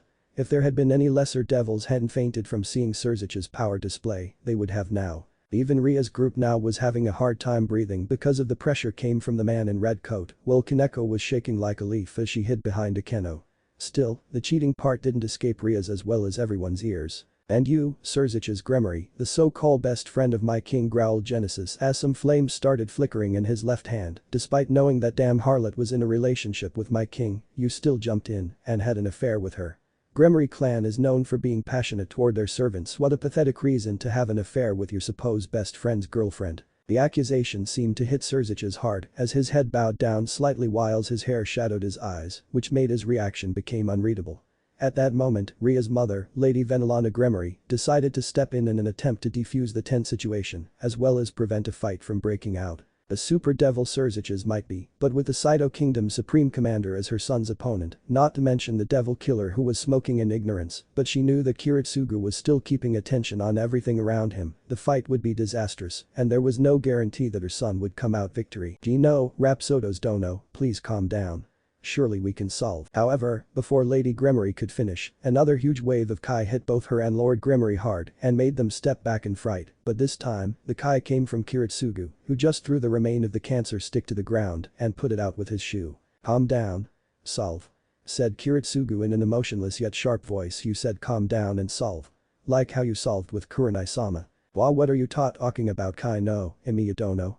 Stuttered Lord Gremory as he fidgeted nervously under Kiritsugu's sharp gaze. You know damn too well what Kiritsugu is talking about, old fart. Roared Genesis, his voice barely contained his anger. Don't you remember? When that son of the bitch decided to hold this damn marriage party 2 months ago, Kurenai-sama came here, in this damn grand hall. And in front of you too, Kurenai-sama, a king no less, kneeled down on his knees to beg both of you to postpone this damn marriage, so that damn harlot could have more time to decide who she wanted to be with. But then what did they say that time, Kiritsugu? That is no need. We approve the marriage and give them our blessing. Stop overreacting and grow up, a Toya. Quoted Kiritsugu venomously as his eyes held a piercing gaze. What a convenient way to solve a nuisance. No. Wait, no.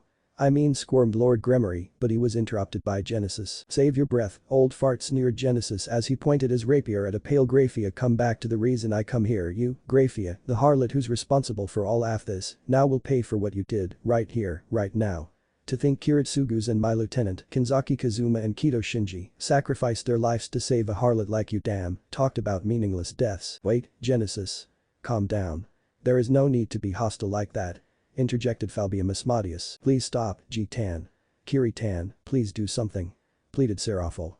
Even though she extremely hated the silver hair bitch standing on the stage and wanted nothing but her death for what that harlot had done to her on E-Tan, she knew if a fight broke out here, many devils would be caught in the crossfire and with all the remain of many pillars in the Grand Hall. If Genesis and Kiritsugu went all out, she wouldn't be so sure if 72 pillars would be the same or not. Shut up, you lazy ass of Satan. Growled Genesis despite knowing about this harlot's affair from the beginning. You kept it secret and didn't tell a single word to Kurenai-sama, with the most pitiful excuse I have ever heard. I was too lazy to tell. Don't you dare say anything about calm down to me, son of the bitch. Since Kurenai-sama sees you like a younger sitter, I recommend you to step aside, Sitri-sama said Kiritsugu emotionlessly as he took out his 2 Calico M950 submarine gun. My purpose is to make sure that Genesis will come back in one piece. What he do is not my concern. At that time, many devils seemed to snap out of their fear and surrounded both Genesis and Kiritsugu, every kind of weapon in their hands pointed at the duo as many high-class devils prepare for a fight. You two will do nothing. Said one of the devils. Drop your weapons or you will die, threatened another devil with a halberd in his hands. Well, Kiritsugu's reaction was a raise of his eyebrow. Hee ha ha ha ha ha ha ha ha ha. Genesis's reaction was a hollow yet demonic laugh. My only warning. If any of you value your life, leave now because today I will go all out.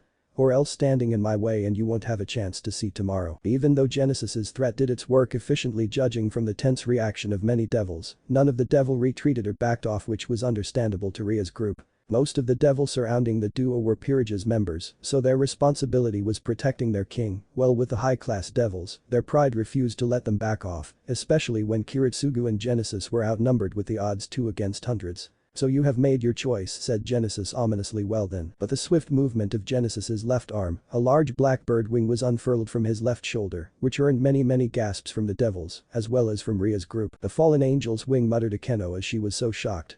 To think the alias one-winged fallen angel was literally true. Don't take them lightly, Genesis said an indifferent Kiritsugu as he readied his guns, and spare anyone can be spared. The first part noted, the second part no promise, smirked Genesis as he pointed his rapier at the devils in front of him. And now let's get this damn party started. The moment Wataru opened his eyes, what he saw was something he had been too familiar with for 5 years. An endless grass field bathed in the sunset light with many swords anchored in the ground like grave markers. The field of swords. His mindscape. His inner world. Every sword, every weapon he had ever seen and in his possession was recorded and preserved in here. In spite of having the real things at his beck and call thanks to a certain arrogant Goldie sensei, he still preferred to use the tracing version, even though they weren't as strong as the real things. Things change as time flies by, thought Wataru as he chuckled inwardly. The first time he had come here when he had been 4, it had just been a large dirty sewer with a large cage. With some effort, the sower had been changed into a grass field with a blooming sakura tree.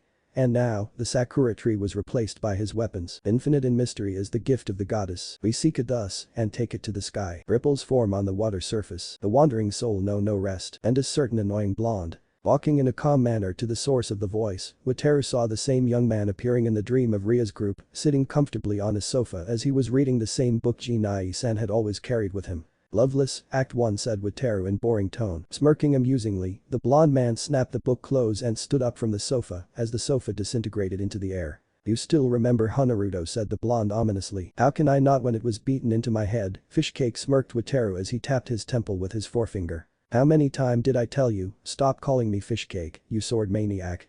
My name is Sukaru, superscript 1 superscript 3 which means squall or storm, not Fishcake, growled Sukaru. Said the one who just called me by my our old name, used Wataru. If you can't call me by my new name, there is no reason for me not to call you Fishcake. And try not to insult me too much since you will also insult yourself. After all, you and I are two sides of the same coin, once named Namikaze Uzumaki Naruto, or in other words, thou art I and I am thou. Okay, I know, and stop using old English like Kasan. Shuddered Sukaru as he put his book away. Every time I heard that it still gives me a creep. Letting out a mock laugh, Wataru said, wow, my inner self doesn't like hearing old English, that's really a surprise. Well, joke aside. Why did you pull me in here? If you want to complain about not pushing Rias and Sona for more information, then I will take my leave. Wow, refer to that Gremory by her first name. Sneered Sukaru, I thought you hate the Gremory. Yes, but only who had a hand in breaking our two-sen's heart, growled Wataru, the son of the bitch Surziches, the strongest queen harlot Graia, the so-called honorable lord and lady Gremory. Don't forget about the lazy ass of Satan Falbium Asmodeus, interrupted Sukaru. If I ever meet him, I will let him have a taste of venom. Okay, stop rambling and tell me why you pulled me into the mindscape, snorted Wataru. I doubt you would just pull me in here just to hear you rambling. Chuckling merrily, Sukaru said as a psychotic smile appeared on his face. Ah yes, the reason I pulled you into here, well, let's have a dance, Naruto. Plank. Suddenly, in a burst of speed, Sukaru dashed toward Wataru, a rondite in his hands, as he swung the sword downward but was intercepted by Wataru's guillotine. With a quick movement, Sukaru thrusted a rondite forward, forcing Wataru jump back to dodge. Sukaru continuously pressed on the assault, not giving Wataru any chance to recover or counterattack, and with a rondite's ability to enhance all the stats of the wielder, it seemed Wataru was having some hard time to stand his ground. Suddenly, a dagger appeared in Wataru's hand and he threw it at Sukaru's left armpit. As Sukaru deflected the projectile, Wataru reinforced his arm's muscle and he knocked Sukaru back with the flat side of guillotine. Immediately, Wataru's mind was flooded with many weapons images. Trace on. A red spear gradually appeared in Wataru's right hand as he dismissed guillotine. The cursed spear of the great Irish hero Cuchulainn. Its title was the soaring spear that strikes with death. Backing about 100 meters from Sukaru, Wataru took a crouching position on all fours and accelerating through an approach run by dashing forward before he took to the skies. Arching his back, Wataru pumped as much prana as he could into the spear and hurled the red spear toward Sukaru with all his might, while at the same time, Sukaru raised his left palm. Bebolg. Bro eyes. Rias, Akeno, Kaneko, Sona and Tsubaki couldn't believe in their eyes. In front of their eyes, the wedding party in Grand Hall of the Gremory Castle had been turned into a bloodbath, no, a massacre, no, a slaughter, no, a bloodshed, no. All those words combined couldn't describe what they saw. Hundreds of devils' corpses laying around the Grand Hall as the Grand Hall's floor was covered in blood, while many devils were slowly dying on the floor, along with what could be seen as the remnants of many dead devils. Hands, arms, legs, bodies, heads. The sight was so Rias couldn't even form any words, as all of them had died out before they could escape her throat. Rias, Sona and everyone else understood the meaning of killing. Hell, both Rias and Sona had killed quite a number of devils. But still, all of them are stray devils, and killing them was a mercy to themselves and to human. But the way they were killed was too brutal. Rias doubted even the craziest exorcist could be brutal like this. Only some devils, all of them are women and young children, were spared, and more than half of them were spared by the devil killer, Kiritsugu. Kiritsugu, the devil killer, and Genesis Rhapsodos, the one-winged fallen angel. The ones who created this massacre. 2 individuals. Against hundreds of devils. And now Rias and everyone else could understand why they were so feared by the devils. They wove through devils after devils and struck with precise. Each striker always aimed for the kill or fully incapacitated the target with very fatal blows, making the target die a slow and painful death. Not to mention their fighting style worked perfectly with each other. Genesis's superior yet elegant swordmanship and his destructive fire-type magic were perfectly in sync with Kiritsugu's surprising advanced weapons, incredible reflex, as well as cold and ruthless yet unpredictable fighting style. Why it couldn't be called perfect since both Genesis and Kiritsugu had received some minor injuries, but with how they completely dominated the battle, not to mention the fact that they were singing "Why cutting down devils like trash," as if this massacre was nothing but merely child play to them was terrifying. Aoshite Bakuramata Hashade Iru and thus, we're losing ourselves in excitement once again. Dokyo Osaka Kanmo Satabashite. The distance between Tokyo and Osaka is nothing to us. Akita Saoji, the strongest knight of the underworld along with Surtur II, the ultimate Rook and Beowulf, were panting exhaustingly. All three of them had many seriously injuries on their body as their blood dyed their clothes dark red, while Genesis seemed to be far from weary with only some small cuts here and there. Oh, come on. Stand up. Are these all you three, the strongest knight, the ultimate Rook and one of the strongest pawns, can do? Said Genesis after he had sung his part of the song he was singing with Kiritsugu pathetic. Letting out an angry roar, Beowulf dashed toward Genesis. With Beowulf, his dislike toward enemies who didn't take him seriously was very well known. The thought of not being taken seriously by his enemy angered the descendant of the hero Beowulf. He would make this arrogant one-winged fallen angel regret not taking him seriously. Before Beowulf could take in what had happened, spurts of blood gushed out from his chest as he dropped to the floor on his knees. With a roundhouse kick, Genesis easily knocked Beowulf unconscious while Beowulf's blood was dripping from his rapier. Pathetic sneered Genesis, and you too, stand up. My patience is very thin now. Shakingly standing up, Akita and Surtur charged at the smirking Genesis. With a swift movement of his left hand on the flat side of his rapier, he channeled his magic into it and endowed it with a red aura and caused runic symbols to appear along its length. Crouching on his legs, Genesis dashed toward the charging opponents with a crazed grin on his face. Hokoja Miranai Kashiki wo Misit yo show me a scenery that I can't see from here. Ano hai no Yunakure na Shashin. A beautiful photo, like the one from that day. With many incredible rolls, flips and jumps, Kiritsugu wove through waves after waves of flame, ice, whirlwinds, lightnings and many types of magic attack, coming from a heavily injured strongest bishop, McGregor Mathers, who was trying his best to heal a bloody Enku, as Ria's former caretaker lied in a pool of his own blood. If it wasn't for the rising of Enku's chest, Rias would cry out loud thinking he had been dead. Bang! Kiritsugu's Thompson contender opened fired as its bullet penetrated McGregor's barrier and hit his right chest, making him cry out in pain. If the bishop's instinct hadn't worked, the bullet would have hit his heart. Coughing up blood, McGregor tried to stand up, but Kiritsugu fired a magazine of silver bullet at McGregor's legs with his submachine gun Calico M950, forcing him fall to the floor. Taking out two silver crosses, Kiritsugu impaled the crosses at the bishop's hands and rendered him immobile. Himi waitsu no Kabido. In which previous life were you my lover? Sodfuro mo tashu no, and it must be a bond from before that caused our sleeves to brush against each other. Twitching his body in an unbelievable angle while in midair, Genesis dodged Surtur's flame punch as he slammed his left elbow into the Rook's gut, knocking the wind out of him. Akita tried to thrust his katana forward in order to impale Genesis, but he soon regretted his decision as Genesis grasped Surtur's left arm and pushed him toward Akita, using the ultimate Rook as a meat shield, and the katana sank into the Rook's stomach, much to Akita's horror. Before he could recover, Genesis swung his rapier downward, creating a deep large gash on Akita's chest and breaking Akita's katana. Reinforcing his legs with magic, Genesis kicked both the knight and the Rook to the ground with a heel drop kick.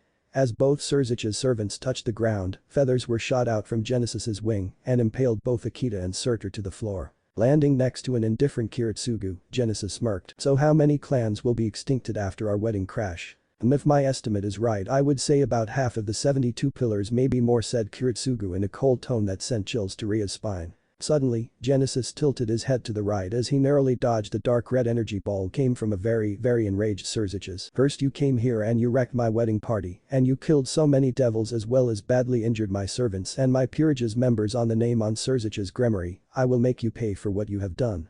Roared Surzich's as his energy literally started covering his entire body as it made the already heavy air become heavier and heavier. Said the one who spent the last 5 minutes watching the fight instead of helping, sneered Genesis venomously. Surzich's? Please, stop. Don't use it. Pleaded Graia, but it was too late. Human-shaped aura of destruction. Surzich's body started converting into the energy of power of destruction as the castle started shaking violently because of the tremendous power. Now at Surzich's place was a crimson humanoid figure of the power of destruction. Letting out a monstrous roar, Surzich's rushed at Genesis and Kiritsugu, but before he could reach them, something happened. Play music. roots of the King Tetrafang. The dark red magic circle with a bat-like symbol in the middle appeared on the ground in front of Genesis and Kiritsugu as a humanoid figure emerged from the circle. The figure was clad in a bodysuit armor with black chestplate, dark crimson gauntlets and shoulder guards, as well as crimson iron boot with silver outline on them. His helmet had blue bat-like visor with a small bat wing on each side of the helmet, a bat head on the forehead, and finally, a silver mouthguard with 4 silver fangs on it. In his right hand was a sword with 4 wings bat-like crossguard. But the horizontal swing, Surzich's was knocked aside and slammed through the grand hall's wall by the sword in the newcomer's hand. Immediately, both Genesis and Kiritsugu kneeled down on their right knees as their right fist was put on their heart. Kurenai-sama, they said in unison, while at the same time, the remaining devils were shaking like a leaf because of the presence of the newcomer, as many cries were heard from the background, as well as from Graia, whose tears started falling, which made Rias, Akeno's, Kaneko's, Sona's and Tsubaki's eyes widened. Kurenai Toya. The Dark Kiva. The heir of Saga. The king of Saido Kingdom. The Tatyu-kun. Ignoring all the surrounding, Toya turned his head to Kiritsugu and Genesis and said in an emotionless yet cold tone that sent chills to everyone's spine. "What did I tell you about not involving in anything relate to them?" She had made her decision. "It's all my fault." Kurenai-sama, Kiritsugu has no responsibility in this. Genesis bowed his head. "I did this so I can get revenge on the Graia. I will take any punishment for what I did." After a few moments of silence, Toya said, "Very well, we will talk about this later, but now." Roar. Suddenly, Surzich's dashed through the hole on the wall that he had created earlier, but once again, Surzich's was mercilessly knocked aside by Toya's sword. Growling, Surzich's aura started spreading and destroying everything in its range. "Surzich's, even until now, you still don't understand the difference between power and strength, do you?" said Toya as he dismissed his sword and raised his left hand. "It seems I have to end this quick. Come forth, Kiritsugu." A beautiful sword with black handle and black scabbard appeared on Toya's left hand with a burst of black flame. Drawing the sword from the scabbard, Toya dashed forward, easily dodged a blast Surzich's sent in Toya's way, and thrusted the point of the sword into Surzich's gut. "Surzich's? Ani-sama," cried Lord and Lady Gremory as well as Rias. "There!" howled Surzich's in agony as his body twitching violently, while at the same time, the aura started to subdue and Surzich's eventually changing, and when it was back to normal, Surzich's stopped twitching and fell to the ground. For the first time in Ria's life as well as other members of her group, they saw the most unbelievable sight, to the point that imagining it would be harder than living in peace with fallen angel and angel. Surzich's Lucifer, the Crimson Satan, one of the super devils of the underworld and one of the top 10 strongest being in the world, was scrambling out of an unreadable Toya's attack range, while in his eyes, there were only 2 things: fear and terror. "How do you like the feeling of being powerless?" said Toya coldly as he dismissed Kiritsugu away. "Since your power of destruction has been sealed away for a while, what can you do now to make you pay now?" As Surzich's was shakily standing up, Toya suddenly appeared in front of him and punched Surzich's hard in his chest and slammed him into a wall, which created a bat-like insignia on the wall. "Nothing," said Toya coldly. "After all, how can you do it now when you don't have the strength to do it?" End music. Suddenly, before Ria's parents could came to Surzich's aid, a sphere of light appeared in the middle of the grand hall, and from it, a very stunning beautiful woman that would easily put the Archangel Gabriel's beauty to shame stepped out. She was quite tall, about 1 or 2 inches taller than Toya, and she had an impossible feminine and beautiful face with golden blonde hair and light cyan green eyes. She was clad in a golden and white armor dress and 2 golden circulars on her shoulders with a large white veil on each of them. In her left hand was a large white shield, while in her right hand was a beautiful silver scepter. The moment she appeared, Genesis quickly kneeled on his right knee, while Kiritsugu gave her a 90-degree bow. Minerva-sama, said both Genesis and Kiritsugu in unison. "Long time no see, Genesis." Kiritsugu, said Minerva simply as Toya's armor turned into quicksilver and shattered, revealed a Toya in his usual suit, with the exception of a grey vest and a blue striped shirt. "My, what honors do I have to be in the presence of the goddess of the livestream?" said Toya with a dry humorless chuckle. "I come here to tell you that the preparation is complete," said Minerva in a beautiful yet serious voice. "Still, the amount of power and strength you offered me, 99%, is not enough." "Then please take ours, Minerva-sama," said Genesis and Kiritsugu in unison. Before Toya could protest, Genesis stood up and turned to his king. "Kurenai-sama, 100 years ago, I swore that I would go with you till the end of the journey, and I have no intention to throw it away. After all, how can I leave you when I haven't known what is your gift of the goddess? Kurenai-sama, you're the first one I have pledged my loyalty to," continued Kiritsugu solemnly. "You gave me a chance to fight again, to save people again. Well, you couldn't give me a chance to become an ally of justice, but what you gave me were more than I could repay. You have borne so many burdens on your shoulders since the beginning, so please, at least let us bear it with you. Giving a nod of approval, Minerva said. Very well, I will take 99% of both your power and strength. That should be enough to make sure that the bounded field will never be broken down by any kinds of force, or even by the true magics.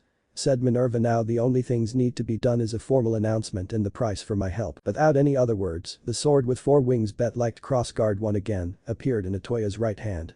Slamming the tip of the sword into the floor which made the castle shook violently, Toya said in a loud demonic voice which echoed throughout the underworld. In the presence of Minerva, the goddess of the lifestream and Zanvit, the demon imperial sword, I, Kurenaya Toya the Dark Kiva, solemnly announce that from now on, the Saido Kingdom's entrance will be sealed away, as Saido Kingdom will no longer have any bussiness with the underworld nor heaven. So, if anyone want to leave my kingdom, you will have 2 days to leave. And from now on, I, Kurenaya Toya, is no longer the king of Saido Kingdom, and the kingdom's fate will be decided by its own people. Anyone who dares go against its people's will shall wander in the depth of hell for eternity, so mote it be. With another slam with the tip of Zanvid, a huge wave of raw power spread out and shook the underworld to its core. Ignoring the shock of the surrounding devil, Toya turned to Minerva, who had just opened a portal right after he finished his announcement. It's done. I hope the kingdom will be protected from any threats as you said Toya solemnly. I can guarantee that, so no worry. Toya nodded. Minerva, before you, Genesis and Kiritsugu begin your new journey, it's time for the price for my help. Name it, said Toya curtly. Taking in a deep breath, the seriousness in Minerva's voice was replaced by a small hint of shyness as the goddess blushed lightly, which gave Toya, Genesis and Kiritsugu a very hard time to believe what they were seeing. I want your heir's hand in marriage. Achoo. Sneezed a battered Wataru and a battered Sukaru simultaneously. Backing away from his opponent, Sukaru taunted as a large axe sword carved from rock appeared in his left hand. While what the ma matter Naruto cat king a cold. As if fish cake. Said Wataru. Monahashi's ow appeared in his hands as he shuddered. Just a feeling that something R2-san had done in the past would cause some troubles for us anyway. Let's finish this. With pleasure, said Sukaru as Wataru and Sukaru rushed to each other. Hiken. Supam Geshi. 9 lives blade works. They come again. I think I misheard you, was the most intelligent reply Toya could come up with. I said I wanted your heir's hand in marriage, repeated Minerva as she continued to blush lightly, while Genesis and Kiritsugu couldn't believe in their eyes as well as their ears. Right here, the one who had given them the gift of goddess as well as a second chance, wanted to have their king's heir's hand in marriage before his king could even find a wife, which Genesis and Kiritsugu doubted would be possible after what that Graia had done to their king. I accept, nodded Toya, which completely caught Genesis and Kiritsugu off guard as their jaws dropped to the ground, but only if I have an heir, and if my heir is female, well, tough luck. Letting out a smile as she stepped aside from the portal, Minerva said in her usual beautiful yet serious tone. You don't have to worry about those things, Toya. And I'm sure that you will have an heir that may even surpass both you and Saga. And I will inform you about your people's decision. They're not my people, not anymore, said Toya sadly. Forget about it. Genesis, Kiritsugu, are you sure you want to go with me? Smirking arrogantly, Genesis gave Toya a salute with his right forefinger and middle finger, while Kiritsugu gave Toya a small no before both of them walked into the portal. See you at the other side, Kurenai-sama. Yelled Genesis. Chuckling dryly, Toya summoned Kiritsugu and offered both Kiritsugu and Zanvit to the lifestream's goddess. Please give these swords to the kingdom's people, Minerva said Toya somberly. I no longer have the right to use them now, not to mention I no longer have the strength to wield these powers now. Shaking her head, Minerva took the Kiritsugu and gave the Zanvit back to Toya. I will keep Kiritsugu and you will keep Zanvit, Toya. You may not have the strength to wield it, but your heir will need it, Toya. Said the goddess as she pointed to the portal. The portal will be closed soon, Toya. I recommend you to go now. Sighing sadly, Toya gave Minerva a sad smile as he stood in front of the portal. Minerva, thank you for what you did for me, and please give my apology to my former's people and Saga-sama if you meet him in the livestream for being such a pathetic king. You are not pathetic, Toya, but I will give your apology as you ask. May you find your salvation in your journey, Kurenai Toya the Dark Kiva. You have my blessing, said Minerva as she put the tip of her scepter on Toya's forehead gently before she withdrew the scepter and disappeared in a burst of light. Wait. Please don't go, Toya-kun. Pleaded Graia as she ran toward Toya after snapping out of her shock, but then much to her horror, an invisible barrier stopped her from getting near her. Toya. With his back facing her, Toya said in an emotionless voice. I don't blame you for what you had done, Graia. I hope you will be happy with whatever choice you made. With that, Toya stepped in the portal and the portal closed immediately, leaving behind a heartbroken Graia as she fell on her knees and cried in her hands. And then everything around Ria's group became black. In a small room of Grimory Castle, Graia Lucifuge woke up from her dream as tears were flowing freely from her eyes. 200 years. 200 bloody years. For 200 years, there had been no single night that she could sleep without being haunted by the memory of that day. On the outside, she was calm, collective, cold and determined. But when she came back to her room, where she put various private spells and a lot of silence charms, her mask dropped and the usual calm Graia was replaced by a vulnerable silver hair woman who was on the verge of breaking down as tears started falling when the memory came back. Even when he had said he hadn't blamed her, she couldn't forgive herself for what she had done. Everything had been her fault from the beginning. If she hadn't hesitated to stop Surziches at that heated and passionate moment, everything would have been different. If she hadn't hesitated to tell Toya the truth, everything would have been different. If she hadn't hesitated to come to Toya's rendezvous instead of having dinner with Surziches and his family, everything would have been different. If she hadn't hesitated to decide who she wanted to be with, everything would have been different. If she hadn't hesitated to agree to Toya's begging to postpone the wedding, everything would have been different. That fateful day, the day had been supposed to be her happiest day. But she hadn't known why she had felt so hollow, so empty. Even she could easily tell that the smile she had plastered on her face that day had been obviously strained and empty in other devil's eyes. Even with Surzich's attempts to cover her fault by fixing the history, telling that the great war between heaven and underworld was the main reason why 38 pillars were extincted. Even when she had a feeling that the remaining pillars agreed to do it, mostly because they didn't want the younger generations to know about what could be seen as the most shameful defeat, as well as some of them wanted her to be free from her guilty feeling, that could never change one simple fact. Her hesitation was the reason why 38 of 72 pillars were extincted. And when she could overcome her hesitation, it had already been too late. There was a saying that people could only realize how precious their things were when they lost them. And it seemed it was also true to devils, namely Graia. It had been until Toya standing in front of the portal that Graia had finally known who she had wanted to be with. It had been Toya, not Surziches. But it had been too late. And now what remained was a cold yet vulnerable heart. Despite many attempts coming from Surziches to comfort her and persuade her to marry him, she couldn't take it. That she deserved to feel love again after what she had done. That she find her own salvation after what she had done. That she have her own redemption after what she had done. She didn't know, but there was one thing she knew for sure. If there were a chance for her to have her own salvation and her redemption, or even a chance to make up for what she had done, she would grasp it with any cost. Even if she would have to become a stray devil for the rest of her life, she would gladly accept. Even if she would have to become someone's slave for eternity, she would gladly accept it. Even if she would have to kill all the angels and fallen angels in the world, she would gladly accept it. She would never let her hesitation stop her one more time. When everything around Ria's group was no longer black, they saw that they just came back to the place they had been the night before.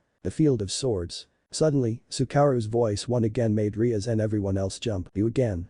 Did you enjoy the show? Turning to the source of the voice, Sona saw a battered Sukaru who was sitting on the grass, as he was leaning against the flat side of a large axe sword carved from rock, while on his face was a triumphant yet arrogant smirk, which reminded Sona about Genesis's trademark arrogant smirk. Narrowing her eyes, Rias growled dangerously at the blonde. You're the one who created those dreams and showed them to us, aren't you? Ignoring the obviously angry Redeed, Sukaru just tiredly looked at the sunset sky as he started quoting. My friend, do you fly away now? To a world that abhors you and I. All that awaits you is a somber morrow. No matter where the winds may blow. My friend, your desire is the bringer of life, the gift of the goddess. Even if the morrow is barren of promises, nothing shall forestall my return. Standing up slowly, Sukaru staggered toward what looked like a replica of Genesis's rapier and used it as a crutch to keep himself steady. Without turning back to Ria's group, Sukaru said in a somber yet cold tone. They say that history never lies, yet it is written by people who can lie. Truth is something can be as cruel as fate for millennia, and with large effort, humans, devils, angels, fallen angels, yokai, Akashi and many more all say that they want to know the truth, yet they couldn't handle it. 38 pillars were eliminated because of an one-winged fallen angel and a devil killer, or more precisely because of a single woman. Once again, the word woman was spat venomously by Sukaru as his back now was facing Ria's group. Life is sure full of irony, don't you think so? Said Sukaru as a small cruel smile appeared on his face. You still didn't answer the question, said Sona coldly. But again, what Sona said fell in deaf ears as Sukaru continued his speech. In the world's truth or lie, true or false, right or wrong, good or evil, light or dark, the line between them is so thin that barely exists, yet it's one of the main things that make this life more interesting. Suddenly, with a snap of his fingers, 5 magic circles appeared under Ria's and everyone's feet, totally stopped them from moving. Turning back to Ria's group, Sukaru sent a cold gaze toward them as he said in a very cold tone that sent chills to Ria's spine. This will be the last time you intrude this place. From now on, just enjoy the show. And then in front of Sukaru's eyes, all the members of Ria's group vanished. Shaking his head tiredly, Sukaru looked at the sky, let out an amusing chuckle. Things surely will be interesting from now on. Man, I wonder what Wataru will do when he know about this. Time skip, at Kurenai Tendu Sama Arasado Hinotsugami household the night after. In the large living room, sat a somewhat anxious Rias along with her and Sona's peerage's members who, mostly Kiba and Ria, were having a conversation with a happy Iji, a slightly annoyed Haruto, a lazy-looking Minato who was playing chess with Sona and finally, a content Yoko who was receiving the odd looks coming from Sona's peerage members, namely Yura, Momo and Tomo. Kaneko was busy munching on the donuts, much to Haruto's dismay, that were prepared by Shuichi, as said person was cooking dinner with Saoji. And Wataru and Daiki they weren't present at the time her and Sona's group came. The bloodbath Rias had seen in the last dream was still fresh in her mind. What Toya, Genesis and Kiritsugu had done scared her. The latter two had easily cut down the pillars from 72 to 34, while the former had easily forced her brother, a super devil no less, on his knees. Glancing at Sona, Rias could easily said that a rival was in a deep thought in order to come up with new strategies so that she could beat Minato in chess. Until now, Sona's side was totally devastated by Minato who was totally in winning streak. Sona Citri, 0, versus Arasado Minato, 4. Promotion. Knight in checkmate said Minato lazily as Sona tiredly leaned back in her chair as she was defeated again while mumbling tiredly. 5 in a row 5 in a row. Sighing, Rias wondered if coming to this place was a wise decision or not as she thought back to the discussion between her, Sona, Akeno, Kaneko and Tsubaki. Flashback, what should we do now Sona? The last dream was damn, I don't even want to say it, said Rias as she rubbed her temples. Although I hate to admit this but we have no choice but continue to keep quiet about it. Damn that blonde, he's really good at messing my mind grumbled Sona. For years, Sona always believed that history never lies, but the last dream had shaken her belief to its core. They say that history never lies yet it is written by people who can lie. The blonde's speech once again rang in her mind. For the first time in her life, she was doubtful about what she had read. But why should she felt doubtful? There was nothing to prove that those dreams were true. Yet a part of her kept telling her what they had seen was true. Life is sure full of irony don't you think so? Pushing her thoughts into the back of her mind, Sona turned to her childhood friend as well as her rival. At a side about the invitation of Wataru K. And Sona barely stopped herself adding the kun suffix to Wataru's name. Should we accept it or not? I recommend we accept suggested Akeno this may give us a chance to try to find out more clues about who Wataru-kun is. It's a nice idea but also a little risky. One thing's for sure that I don't want to face Wataru-kun's bad side especially after the last conversation between our group and his group, said Tsubaki thoughtfully as she sipped some tea from her cup as Rias and Sona narrowed their eyes at Tsubaki. Even with Kiba Tsubaki always referred to him as Kiba-kun, but with Wataru, she called him by his name. A sadistic smile appeared on Akeno's face as her voice turned perverted, Akeno said gleefully. Well I must admit that time he terrified me, but I can't deny that he made me feel so hot and wet with his ultimate ruler aura, so I don't really mind facing his bad side again fufu. Hiro-senpai remarked Kaneko blankly as she stopped munching her chocolate bar. Oh, right, I almost forgot. So we all agree that I will get Haidu-kun and you will get Jinshiro-kun, right Sona? Said Rias as she suddenly remembered about the candidates for her and Sona's peerage. Yeah, but I think we should hurry. This morning I just met a student goes with the name Amano Yuma and I have a bad feeling about this girl, said Sona grimly. Flashback end. Iji-san, who are these people? Said Akeno which snapped Rias back to reality. As curiosity took over her, Rias along with Kaneko, Sona, Tsubaki and other female minus Aoko and Yoko, stood up from their zabuton, Japanese cushion seat, and came close to Rias' queen. Looking past Akeno's shoulder, Rias could see that in her queen's hands was a small album, and on the pages Akeno opened, there were two pictures. In the first one, there was Wataru standing in the middle while having a nervous smile as he was blushing furiously which Rias and the others found very cute. But their eyes flashed a dangerous glint as they took in the other people surrounding Wataru in the photo. On Wataru's right side were a brunette with amethyst eyes who was pressing her seductively against Wataru, and a bashed blonde girl who was gapping at the brunette and finally, a busty redhead in black military suit with red eyes and an eye patch covering her left eyes. On Wataru's left side were a young woman with black hair tied into a ponytail and black eyes who was smiling contently as she was leaning against Wataru, a spunky redhead who was pumping her fist into the air. For some strange reasons, Kaneko growled at the deed which amused Rias and Akeno greatly, and finally, the girl with pink eyes and waist-long black hair and a white hair girl with dark pink eyes who were lacing onto Wataru's waist. And last but not least, a busty girl with long black hair and dark red eyes who was standing behind Wataru and pressing her assets against Wataru's back with a devilish smirk plastered on her face that strangely annoyed Rias, Akeno, Tomo and Yura to no end. The second photo only had two people. Under a blooming sakura tree was a smiling Wataru who was crouching next to a very cute 5-year-old girl with pink eyes and dark brown hair that was tied into 2 small braids as she was laughing and jumping excitedly. While Wataru was clad in a white long-sleeved shirt, blue jeans along with his usual brown muffler, the little girl was clad in a yellow jacket with a lion head-like hood and a yellow bell on the neckline, a blue skirt, blue and gray stockings and red shoes. She also had a small white goat-like shoulder bag and 2 cute glove puppets. A green snake on her left hand and a red dragon-like puppet on her right hand. "Ah, they are our friends when we were in our old school, Kawakami High. Ah, happy days," said Ig as he pointed at the second photo, "and this is our little chimera, Imi-chan Kurenai Imi Wataru's daughter." A very, very long and thick silence was the first reaction coming from the female as Haruto mentally counted 3, 2, 1 and "Nani?" The loud exclaim coming from Ria's group was so deafening that even Minato, who had his ears covered by his headphones, had to cover his ears with his hands. "Dee Dao dog daughter," stuttered Tomo as she felt like the world around her just shattered after hearing this news. Looking more closely, she could see that the little girl's eyes looked quite similar to the eyes of the girl with pink eyes that was lacing onto Wataru's waist in the first picture. Her mind started chanting, "Please tell me this is just a joke, please tell me this is just a joke, please tell me this is just a joke, please tell me this is just a joke, please tell me this is just a joke," as she braced herself for the worst. For some odd reasons, Rias and Akeno felt their hearts clenched as they heard this. Giving the guests an odd look, Ayoko said flatly, "You didn't hear it wrong. She is Wataru's daughter. She was adopted by Wataru 1 year ago, while Saoji was chosen as her godfather." As Ayoko finished, many sighs of relief could be heard from the guests, mostly from Sona's peerage, much to Sona's, Ayoko's and surprisingly, Ria's annoyance. Fortunately, Yura's question quickly gained back their attention. Haruto-senpai, if you don't mind me asking, well, why is Kaido-san and Wataru-senpai not present when we came?" Quickly grabbing the final donut before Kaneko could take it, which made the petite girl glared at him, Haruto said curtly as he triumphantly munched the treat in front of a fuming Kaneko. "That sword maniac went to pick up Imi-chan and his haha, formal word for mother in Japanese, to have dinner with us." Unfortunately, before Haruto could finish, "Tadaima.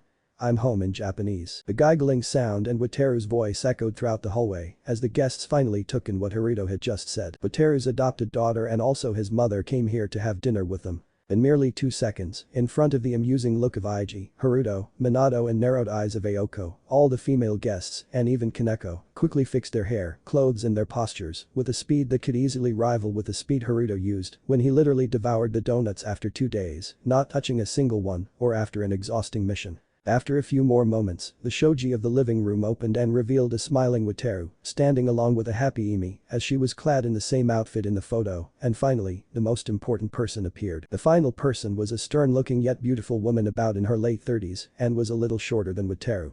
She had a slender physique, emerald eyes and light, soft blonde hair which was tied into a bun by a blue ribbon.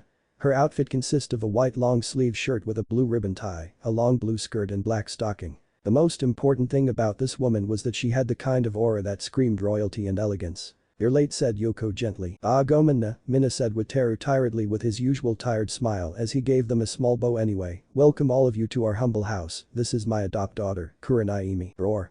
I'll bite you in the butt." Oops, not roar. Haha. Exclaimed Imi loudly with a cheerful yet weird greeting. The very thick silence emerged in the living room after Imi's exclaim as once again, Haruto mentally counted in his mind 3, 2, 1. "Away!" squealed the female guests, totally forgot about the second person who was standing beside Wataru as they swarmed around Imi-chan, while Rias couldn't help but pulled Imi-chan into a hug as she rubbed her cheek against Imi-chan, who was puffing her cheeks. "I'm not cute," pouted Imi-chan as she gave them the most intimidating glare she could muster, which earned another round of AWW from the female, as the glare just only made Imi-chan look much cuter. Chuckling at the reaction of the guests, Wataru cleared his throat loudly, which quickly gained the attention of the guests, but they immediately froze on their spots as they now remembered that there was another person with Wataru, and said person just happened to be. "It seems that you ladies are getting along with my adopted grandchild quite well," said the blonde woman in an indifferent yet stern tone with Old English accent. "Allow me to introduce myself. My name is Arturia Pendergan, and I'm Wataru's mother. It's a pleasure to meet all of you." She just happened to be Wataru's mother. 15 minutes later, after a round of introduction, all of them now were sitting in the large living room, enjoying a huge Japanese-style dinner cooked by Saoji and Shuichi with an awkward atmosphere. Shame, the word that hardly existed in Ria's vocabulary. She could sleep naked in bed, and if she wanted, she could flash Wataru her, which in fact she didn't mind, so that she could get him flustered and blushed with his teenager hormones raging. Hell, she could even have a walk in the public with only the dearest bikini on her body, well she wouldn't even once bat an eyelash. But then, why did she feel so embarrassed? What was wrong with her? She was never shy before, then why the hell did she feel it now? Maybe deep down, she wanted to make a good impression on Wataru's mother, and hugging while rubbing her cheeks against Arturia's grandchild like her grandchild was Ria's personal teddy bear didn't put Ria's in Arturia's good grace. Still, Rias started mentally thanking all the Mau that she and Akeno didn't pull any naughty teases on him in the presence of Wataru's mother. Blushing furiously, Rias stopped playing with her tempura and took a glance at other people who were having dinner. Akeno's Yamato Nadeshiko aura around her seemed much more stronger than usual as the sadist queen sat in Seiza with her back straight and a kind smile on her face. Sona and Tsubaki all had calming face as they slowly ate the dinner, but judging their tense movement, Rias could tell that they were nervous as well. Kaneko and Yuta were silently eating. Sona's peerage members were all eating with a nervous expression on their face as they subtly glanced at the blonde woman. As for the host, Minato was eating in his usual lazy manner. Haruto was eating with a scowl on his face. Saoji was eating in an elegant and graceful manner. Iji and Shuichi were eating while talking to each other something about Nato that she didn't really catch on. Aoko was eating like automaton, mechanically bringing each bite to her mouth as soon as she swallowed her previous bite. Wataru was happily eating while occasionally feeding Imi-chan, who was pouting and childishly upset because she was being denied the right of children to make messes out of themselves when in the proximity of something that might take a long time to fully wash off. Imi-chan pursed her lips as she stuck her tongue at the kitsune, who just smiled gently at the little girl as Yoko pulled Imi-chan to her and sat the little girl onto her lap. After a few more struggles which didn't bring any results, the little girl folded her arms and started pouting again. Looking at the sight, Rias couldn't help but feel jealous. While she didn't know what kind of relationship between Wataru-kun and Yoko was, she could see that both of them along with Imi-chan would create a perfect side of a happy family that Rias had always dreamed when she had been small. But what she got was an arranged marriage with a Phoenix womanizer. Talk about the unfairness of life. And then, for unknown reasons, Rias started seeing a vision where Yoko was replaced by her as Rias held onto Imi-chan while her Wataru-kun was feeding Imi-chan as the little girl giggled happily in Rias' lap. Wait, what the hell? Where the hell does that thought come from? Thought Rias as she halted the vision and tried to push it out of her mind. When she turned her head toward the woman she wanted to impress, well, she couldn't help but feel surprised and amazed at the blonde woman. She ate a large amount of food in a very fast yet very elegant and graceful manner that Rias as well as the guests still had a hard time to believe that they didn't see a hallucination. Ichisasama. The chorus coming from the other snapped Rias back to the reality as she quickly followed. After about 20 minutes, the tables were cleaned and now in front of each person now was a steaming teacup. Taking a sip from his cup, Wataru cleared his throat and said in a calm manner, "Did you all enjoy the dinner?" "Very much," Wataru-kun nodded Akeno with a radiant smile, "and I can say that Shinrifuuko Kaichu here is jealous with Tendu-sen's and Tsugami-sen's cooking. I hate to admit this, but both of your cooking skills are far better than me, it feels like a whole new level compared to my skill," said Tsubaki in defeat as the chance to impress Wataru with her cooking skill had been reduced to zero after eating Saoji's and Shuichi's food. Wait, why do I want to impress Wataru-kun? And when did I start referring to him by his first name? Thought Tsubaki as she widened her eyes. With a smile, Shuichi said as he waved his hand dismissively, "Nah, it's not really a big deal. My cooking skills still need to be improved more. Just keep practicing and you can easily surpass me, Shinra-san," Ryaba-chan said. "Each meal only happens once in your life, so make each one the most important. Always remember that," quoted Saoji as he poured himself another cup of tea. "I also want to thank you for this excellent meal," said Ria in her usual soft and polite tone. "And it's a pleasure and honor to meet you, Pendragon-san. Your name is Kusaka Ria, right? Honestly, I don't know why, but when I first saw you along with that blue hair girl and black hair girl with ponytail Yura Tsubasa and Himejima Akeno, correct?" said Arturia as she turned her head to Yura and Akeno. "Ah. Yes. I mean yes, I am," said Yura nervously as she bowed her head while she silently hoped that her blabbering wouldn't make a bad impression on her crush's mother. "Yes, Pendragon-san. Please, just call me Akeno." "Himejima is a bit mouthful," said Akeno with her radiant smile on her face as she unconsciously straightened her back in a perfect Seiza position. Giving a nod of acknowledgement, Arturia continued, "Yes, as I am saying, when I first saw you three, I don't know why, but I couldn't help but have a good expression of you three." This quickly made Ria and Yura blush furiously as a chibi Yura was doing a happy dance in Yura's head while Akeno's face briefly had a proud yet shy smile as she bowed her head in thanks. Still, this made them earn jealous looks from the other female. "Anyway, thank you for your compliment. Oh, I almost forgot. said Wataru suddenly as Emi-chan finally escaped Yoko's embrace and climbed onto Wataru's lap, sit on there and started playing with her gloves puppet. Rias and Sona, have your group handled Raz Kasa? Giving Wataru a grim nod, Sona said yes. But still, why didn't you just finish him after causing so much damage? Moreover, how did you know that he was a stray? Ara? Said Wataru as he raised his left eyebrow. When I and Sona came to the southern part, we found Raz Kasa in a warehouse, but in a very, very critical state. Every bone in his body was literally broken into pieces, and his mind was broken to the point that the stray devil Raz Kasa we met was no more than an empty shell that kept murmuring coffin, said Rias grimly. Coffin, huh? With a light chuckle, Wataru turned to the lazy blue-haired teen, who had been silently listening to music with his eyes closed since the end of the dinner. Oi Minato, it's your question to answer. My choice maybe was a little bit overkilled. A silence, so it's your answer? Your choice was a little bit overkilled. Said Rias skeptically. Yes, said Minato before he put his headphone back onto his ears. What is this guy? Thought Rias incredulously. Outside he looked like a silent, ignorant and lazy guy who would care about nothing but himself, and yet he had said about his choice of beating the stray devil had been a little bit overkilled. Then again she remembered that her brother once had said that Falbium Asmodeus, one of four Satan, was lazy guy. It seemed she would have to accept the answer for now. Anyway, what is your real reason to invite us to have the dinner? Asked Sona cautiously. Is it wrong to invite you to come for a dinner? Said Wataru with a hint of humor. We have only known you and your group for roughly a week. We know nothing but your names. Said Sona dryly. On some aspects, we are still strangers to each other. Yet you invite us to have dinner with you, especially after our meeting the day before.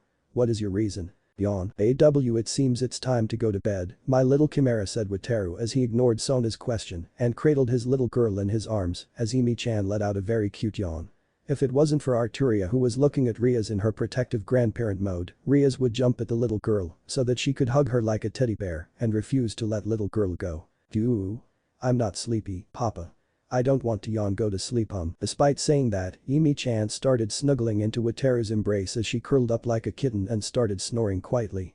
Standing up from his position with Emi-chan in his arms, Wataru turned to his guests. Since tomorrow is a day off, you can stay here for the night if you want, and I will tell you the reason.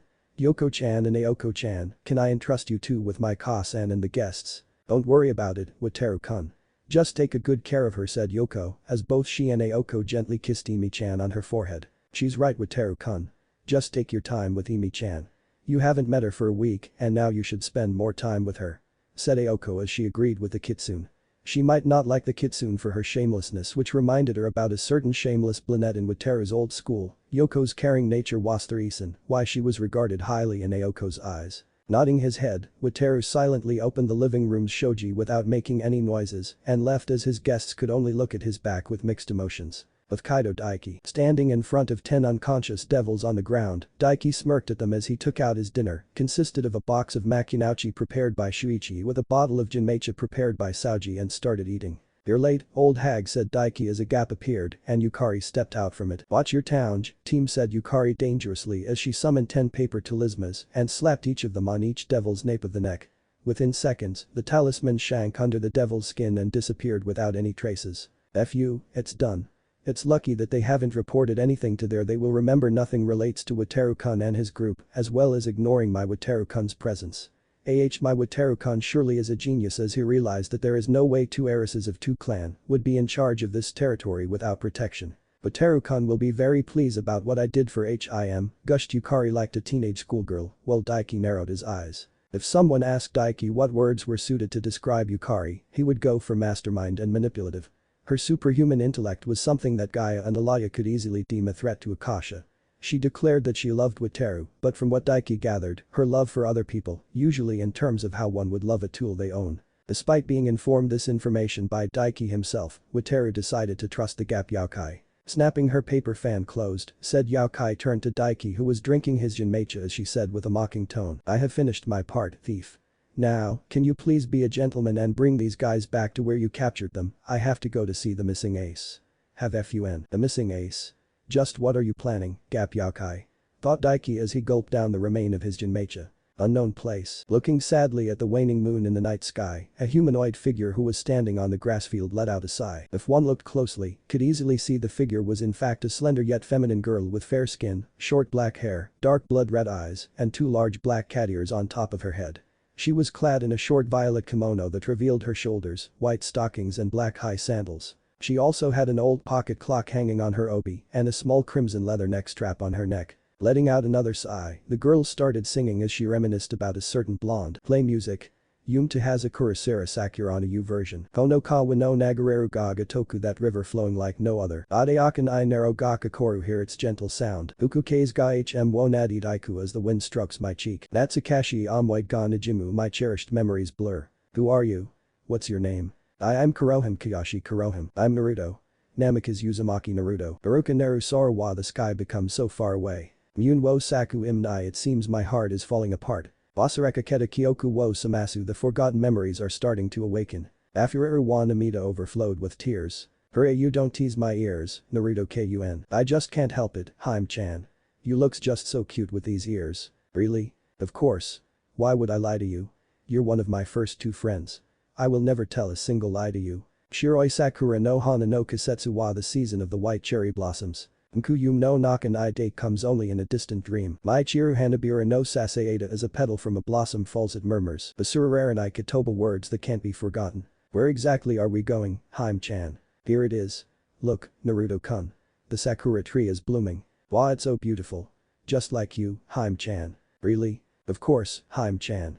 It's beautiful just like you. Namuranai yoru wo hitori kiri, alone I can't sleep at night. Aruki dasu nuri kaze no naka, walking, the breeze so tepid. Idazuranai hashade idamama, joking and frolicking as it is. Bigatsukiba amoid nai kawaru, I realize the memories have changed. What happened to you, Naruto-kun? It's okay, Haim-chan. Just another beating. Just another? Tell me who did this to you. Don't worry, Haim-chan. It will heal. Tsukimo Kumagakure, the moon has also disappeared. Washiatsui hibi no, making the days humid. Heshitai Kyoku mo Hakanaku wa, while erasing fragile memories. Hamaranai Namita, tears don't seem to stop. Naruto-kun, I'm sorry. No, it's okay, Haim-chan, I understand. Sob Naruto-kun, sob. Shhh, please don't cry, Kurohim. Hizamuraru Jiken wa Zankoku nai, the cruelty of time is engraving. Dido wo Shiburitsu Kasobu, tying myself with a person, let's have fun. Ao to Shigeru Sakura no ha wa, the lush leaves grow thickly on the cherry blossom tree. Nanimo Katari wa Shinai, but it doesn't say a thing. Don't worry, Haim-chan. I will be fine. Sob Naruto-kun, sob. I promise that, sob, that we will sob, we will meet each other again, sob and sob. And I will always sob, wait for you, sob eternally, if I must sob, sayonara Naruto-kun. Shiroi Sakura no Hana no Kasetsu wa, the season of the white cherry blossoms. Nkuyum no Nakan I date comes only in a distant dream. My Chiru Hanabira no Saseada, as a petal from a blossom falls it murmurs. Basurararanai Katoba, words that can't be forgotten. Stop music. As she was looking at the waning moon, a tear rolled on her face as she whispered silently. I don't care how different you have changed, and I don't care what name you are bearing now, one thing for sure that you are and will always be my Kibito Naruto-kun. Scene changes somewhere in Italy. Hey, why do I keep tripping like this? Moaned a blonde nun about 15-16 years old, who had a beautiful face with long blonde hair and green eyes, as she stood up from her stumble. While she was dusting herself, said a voice behind her which made her jump in surprise. Are you okay, miss? Turning around, she saw a young man, about 21-22 years old, standing behind her with a concerned expression. He had brown hair, black eyes and a small faint scar on his forehead. He was clad in a black shirt, a brown coat, black pants and black shoes. Ah. I'm fine. Thank you for your concern. Said the nun as she gave a bow to the stranger. I just tripped myself. Nodding in understanding, the man picked up the veil, dusted it and gave it to the nun as he pointed at the suitcase. You're traveling, I presume? Well, not exactly, said the nun with a small hint of sadness which didn't went unnoticed by the man. I was appointed to a church in Japan. I'm quite worried because my Japanese is not really good. I wonder what Japan looks like. Japan, huh? Said the man with a faraway look in his eyes, but it quickly replaced by a curious expression. So your departure is today, right? Ah, yes. Nodded the nun as she smiled brightly. I'm going to the airport because oh no. I'm gonna be late. There is only 1 hour until the departure. Looking at the panicked nun who was flapping her arms up and down in a very comical way, the man couldn't help but chuckle. Thinking for a moment, the man offered. If you want, I can give you a lift. Really? But I don't want to intrude, said a now nervous nun, since she hadn't had anyone help her for a long time. Nah, it's not really a problem. There was a time Kurenai-sama told me this. Always help people in need if you can. There is nothing wrong in helping people. Said the man as he pointed at the blue motorbike standing near a post lamp, and don't underestimate my blue spader. That thing can become a monster when you run it at full speed. So what do you say? After a few moments, the nun nodded with a happy smile and gave a 90 degrees bow. Thank you very much. Sorry. I almost forgot my name is Kazuma Kendate Kazuma. Thank you very much, Kendate-san. My name is Asia Argento. It's nice to meet you, Kendate-san. The pleasure is mine, Argento-san. Now, shall we go? 20 minutes later after dropping Asia at the airport, picking the stand of his blue Spader, Kazuma took off his helmet as he got off his motorbike and walked into an old abandoned warehouse. When he reached the middle of the warehouse, Kazuma cleared his throat and growled loudly, "You can step out now, stalkers. No need to hide anymore." After a few moments, a handsome young man who was clad in a combination of a Japanese gakurin and ancient Chinese attire stepped out while clapping his hands. He had short black hair, black eyes and an aura of charisma around him. Wow, as expect from a powerful individual like you, Kendate-san. Still, when did you sense my presence? At the airport, I presume. And why did you use plural? There is only you and me here. Ignoring the praise as well as the questions, Kazuma said emotionlessly, "Who are you?" "Oh, where's my manner?" Smiled the newcomer as he gave Kazuma a small bow. "My name is Kuoh, leader of the hero faction of the Kuoh's brigade. Never heard of it, though I'm so flattered because a leader of some weird group accepted to spend some of his precious time to stalk me," shrugged Kazuma with a hint of sarcasm and taunting in his voice. "You may never hear about us," Kendate-san said Kuoh, his smile still presented on his face, as if he hadn't heard or detect the sarcasm in Kazuma's voice, "but we know about you, Kendate-san, or should I say Kinzaki-san. Ara. You get my name wrong. My name is Kendate Kazuma," said Kazuma lazily. "I'm just a random lonely traveler on his journey with his bike. Nothing more, nothing less." Letting out a small chuckle, Kuoh continued, "I beg to differ, Kinzaki-san.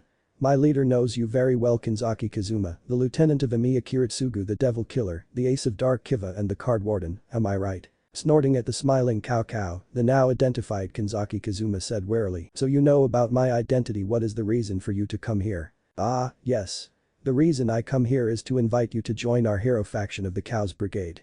Us Kuoh's Brigade is an organization created by Orpheus, the dragon god of infinity, to remove the Great Red out of the dimensional gap. He invited me to join the hero faction, not the Kuoh's Brigade. Smart move. It seems this guy don't have any intent to stay under Orpheus's thumb in the future. Oh, what do we have here? It seems this guy has the so-called true longiness. I wonder what his reaction will be if he know that his spear is not the true weapon that killed the god. Oh well, let's see where this will go for now," thought Kinzaki Kazuma, as he mentally thanked Kiritsugu and Toya for their training in sensing power. "Sorry, but I'm not interested after all. What will I get if I join you?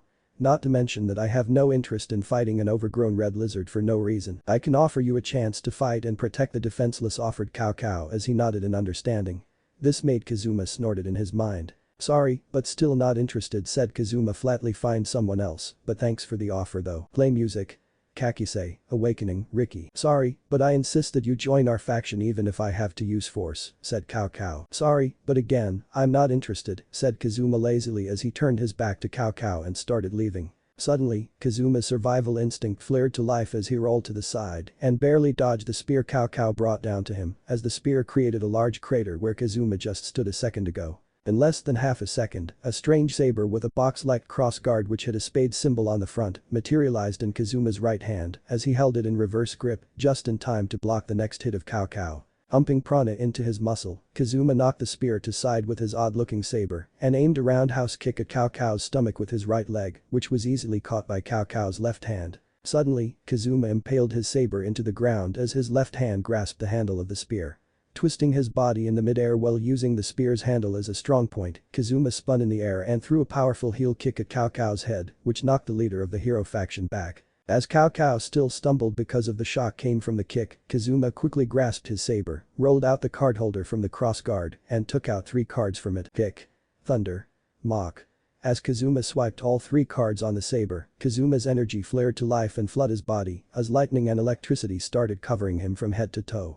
Crouching low on his knees, Kazuma dashed toward with an immense speed, while at the same time, 7 orbs started appearing around Kuoh as he regained the balance. "Lightning Sonic!" yelled Kazuma mentally as flew toward Kuoh with a flying kick coated in lightning.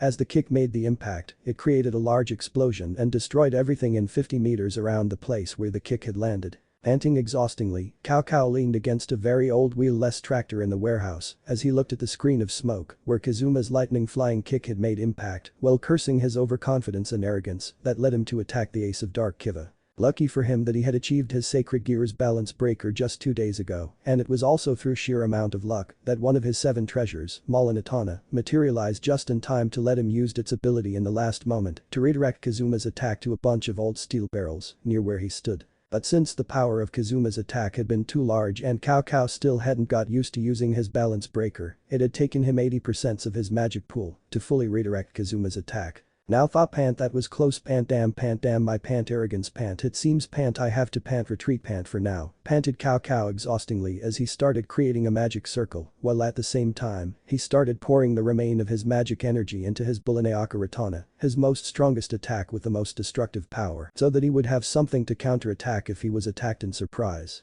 But before he could teleport himself away, his fate was sealed. Suddenly, before Kuoh could react, a card flew through the smokescreen and landed on the middle of Kuoh's chest, with its corner and green energy started to spread out from the card as the card gradually sucked the exhausted leader of Hero Faction into itself before it spun and flew back to Kanzaki Kazuma's hand, who was emerging from the smokescreen, totally unharmed. Stop music. Looking at the card now had an image of Kuoh holding a spear, Kazuma bent the card which immediately earned a hiss of pain from the card.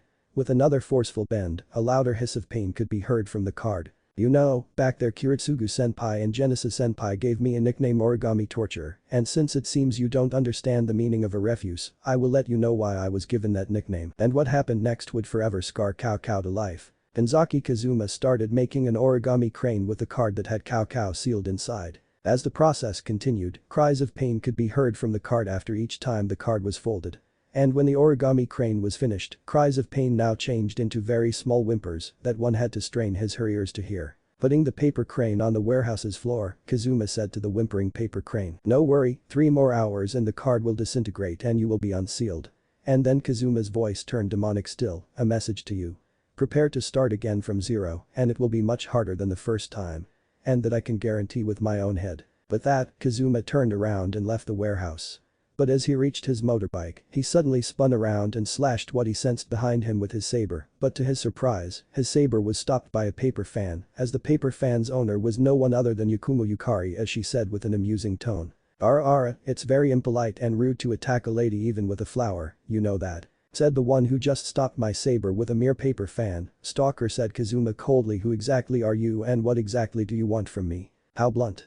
You're no fun," Kanzaki Kun said Yukari as she spun her parasol with a pout on her face that Kazuma could easily tell that she was feigning it. "Anyway, my name is Yukari and I come here mostly to see how strong you are, and honestly, I'm a little disappointed that I couldn't see your full strength." Growling at the blonde yokai, Kazuma withdrew his saber and dismissed it as he put on his helmet and climbed on his motorbike. But before he could start the engine, "Looking for this?" asked Yukari in a sing-song tone as she waved the key in front of his face, while only the upper half of her body was visible from the gap. Snatching the key back, Kazuma plucked it in the motorbike, started the engine and drove away while thinking in annoyance. "So much for my final day in Italy. And it seems I have to come back to Japan sooner than I thought." Unbeknown to Kazuma, if he had checked more thoroughly, he would have realized that the most important thing that would help him travel to Japan had also been missing. His wallet, which unfortunately contained all of his money. Fufu, oh how I love messing with other people, oh my, it's my Teru cuddling time now.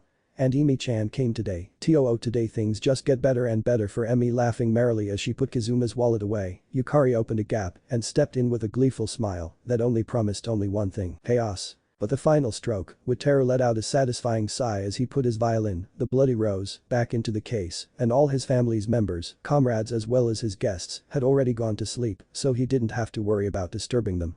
Looking at the cloudy night sky while sitting on the porch he was sitting at, Teru ground down his tea and let out a small smile. This moment 13 years ago it had been the day Teru met his Yoko. Flashback, eh? Where is this place? The spiky blonde hair child who was about 6 years old was confused and somewhat scared, which would be understandable. After all, it wasn't every day that he would find himself in a huge dark sewer, along with a large cage with a paper having a kanji of Fuin stuck on the cage, especially after receiving another beating from the villagers because they saw him as a monster's reincarnation. "Hello? Anyone here?" said the child loudly as he looked around the sewer while receiving nothing but the echoes of his voice. "I guess I'm alone in this place too." Before the boy's thought could go any further, he started hearing some strange sounds coming from behind the bars of the cage. As cautious as a small child could be, the child slowly approached the cage and recognized the sound that he was too familiar with, the sobbing sounds. Before he realized, the small boy slowly went into the cage. After a minute following the sobbing sounds inside the huge cage, he finally found the source. On the wet floor of the cage, a dark blonde-haired girl who was covered by a crimson fur blanket was lying on her side while sobbing uncontrollably. Her hair was messy as the boys could saw fade pink lines running from her puffy red eyes, showing that this girl had been crying for a while. Cautiously approached the girl, the small boy gently shook her shoulder. Are you okay there, miss? With a small wince, the girl turned her head to the boy and revealed 2 fox ears on the top of her head. Naruto? Asked the girl in no more than a whisper, but enough for the boy to hear her as he widened his eyes. How does she know my name? Thought Naruto in surprise, but before he could figure out how she knew his name, she lunged at him and pulled him into her embrace. As Naruto's head was buried in her neck, the girl started crying her eyes out, and despite the surprising situation, Naruto felt his heart bled for her as he awkwardly wrapped his small arms around her. I'm so sorry. I'm so sorry. The girl kept crying hysterically and repeating in her muffled voice, it's all my fault. It's all my fault. It's all my fault. It's okay now, please stop crying, said Naruto in his best soothing voice he could manage as he gently caressed her hair with his hands. Flashback end. Smiling fondly at the memory, Wataru drank the rest of his tea and put his cup down. He had been so surprised when he had learned that the crying girl had been the soul of Kyuubi no Kitsune, the strongest one of the 9 Biju. It had been the day he had learned that his former so-called sisters had only got the empty cage, why he had received the whole burden of a Jinchuriki. Thinking about the past again, Naruto? Sukaru's voice echoed inside Wataru's mind. Is there any problem, fish cake? Said Wataru mentally as he poured himself another cup of tea. Nah, not really. Just curious that when we will go back and beat the crap out of our former so-called family. You're really obsessed with it, aren't you? And you are not. No, sighed Wataru as he drank his tea. I hate them, I admit.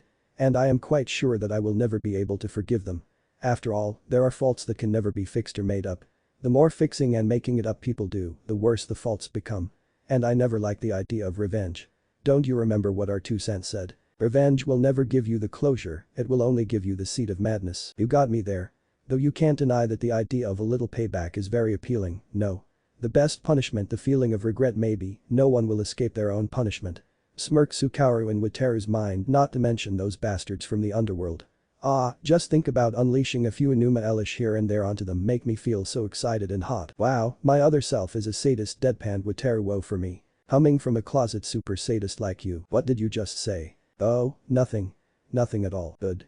Said Wataru mentally as he cut off the mental link between him and Sukaru. You know, instead of standing there and ogling me, why don't you come here and have a seat? Said Wataru suddenly as he patted the porch without tearing his eyes from the sky. After a few seconds, sounds of slow-moving footsteps could be heard, and Wataru found Rias, who was clad in a loose, while Yukari sat down next to him as he poured a cup of tea for her. Can't sleep, eh? Asked Wataru as he offered the cup to Rias, which she gracefully accepted. A little, said Rias as she took a sip from her lukewarm tea, and then I heard the violin sound, so I come here. Ah, it seems my violin sound disturbed you, bowed Wataru slightly. My apology, Rias-san. No, it's okay, Wataru-kun, said Rias as she waved her hand. Your violin skill is amazing, to be honest. Thank you for your compliment, Rias-san, nodded Wataru, and a thick silence slowly emerged between them. So what are you doing here? Rias finally decided to break the silence by continuing the conversation. Practicing violin and watching clouds, said Wataru indifferently, and this confused Rias greatly. Clouds? There is nothing special about them. Scowled Rias. They're just masses of gas floating aimlessly in the sky until they dissipate. Chuckling at the Redeed's reaction, Wataru took a sip from his tea and nodded his head toward the clouds that was floating above both of them. I'm jealous with them. Weird, isn't it? Said Wataru softly as his usual tired smile plastered on his face. They just float around, just be itself and enjoy its short existence to the fullest. A cloud has no burden, no rule can bind it, and a cloud has no problem to deal with. That's why I'm jealous. But still, watching them make me feel calm and clear my mind. I guess you're right, Wataru-kun, admitted Rias as she now started understanding his words, though the just be itself part had the most effect on her. For years, people from the underworld just kept seeing her as Rias Gremory, the younger sister of the Crimson Satan Surzich's Lucifer and the heiress of the Gremory clan. She had never been saw as Rias, only be seen as her status as a Gremory. Nah, Wataru-kun. What would you do if you were always seen as your status, not as your real self? Asked Rias suddenly. Usually, she would never ask someone who she had met for barely a week, but with the kind and peaceful aura Wataru was emitting, Rias felt that she could trust him if she asked him this. Turning toward Rias as he raised his left eyebrow slightly, Wataru said with curiosity. What do you mean by that? I am a Gremory. Said Rias sadly. So? You hate it? Asked Wataru as his interest now changed from the clouds to the Redeed story. She shook her head and looked at the sky. No, I'm proud of it. But it's also something that is a burden to me. Everyone looks at me as Rias from the Gremory. They don't look at me as Rias. That's why I'm enjoying my life in the human world. They don't know that I'm a devil from the Gremory clan. Everyone looks at me as Rias. I really like that feeling.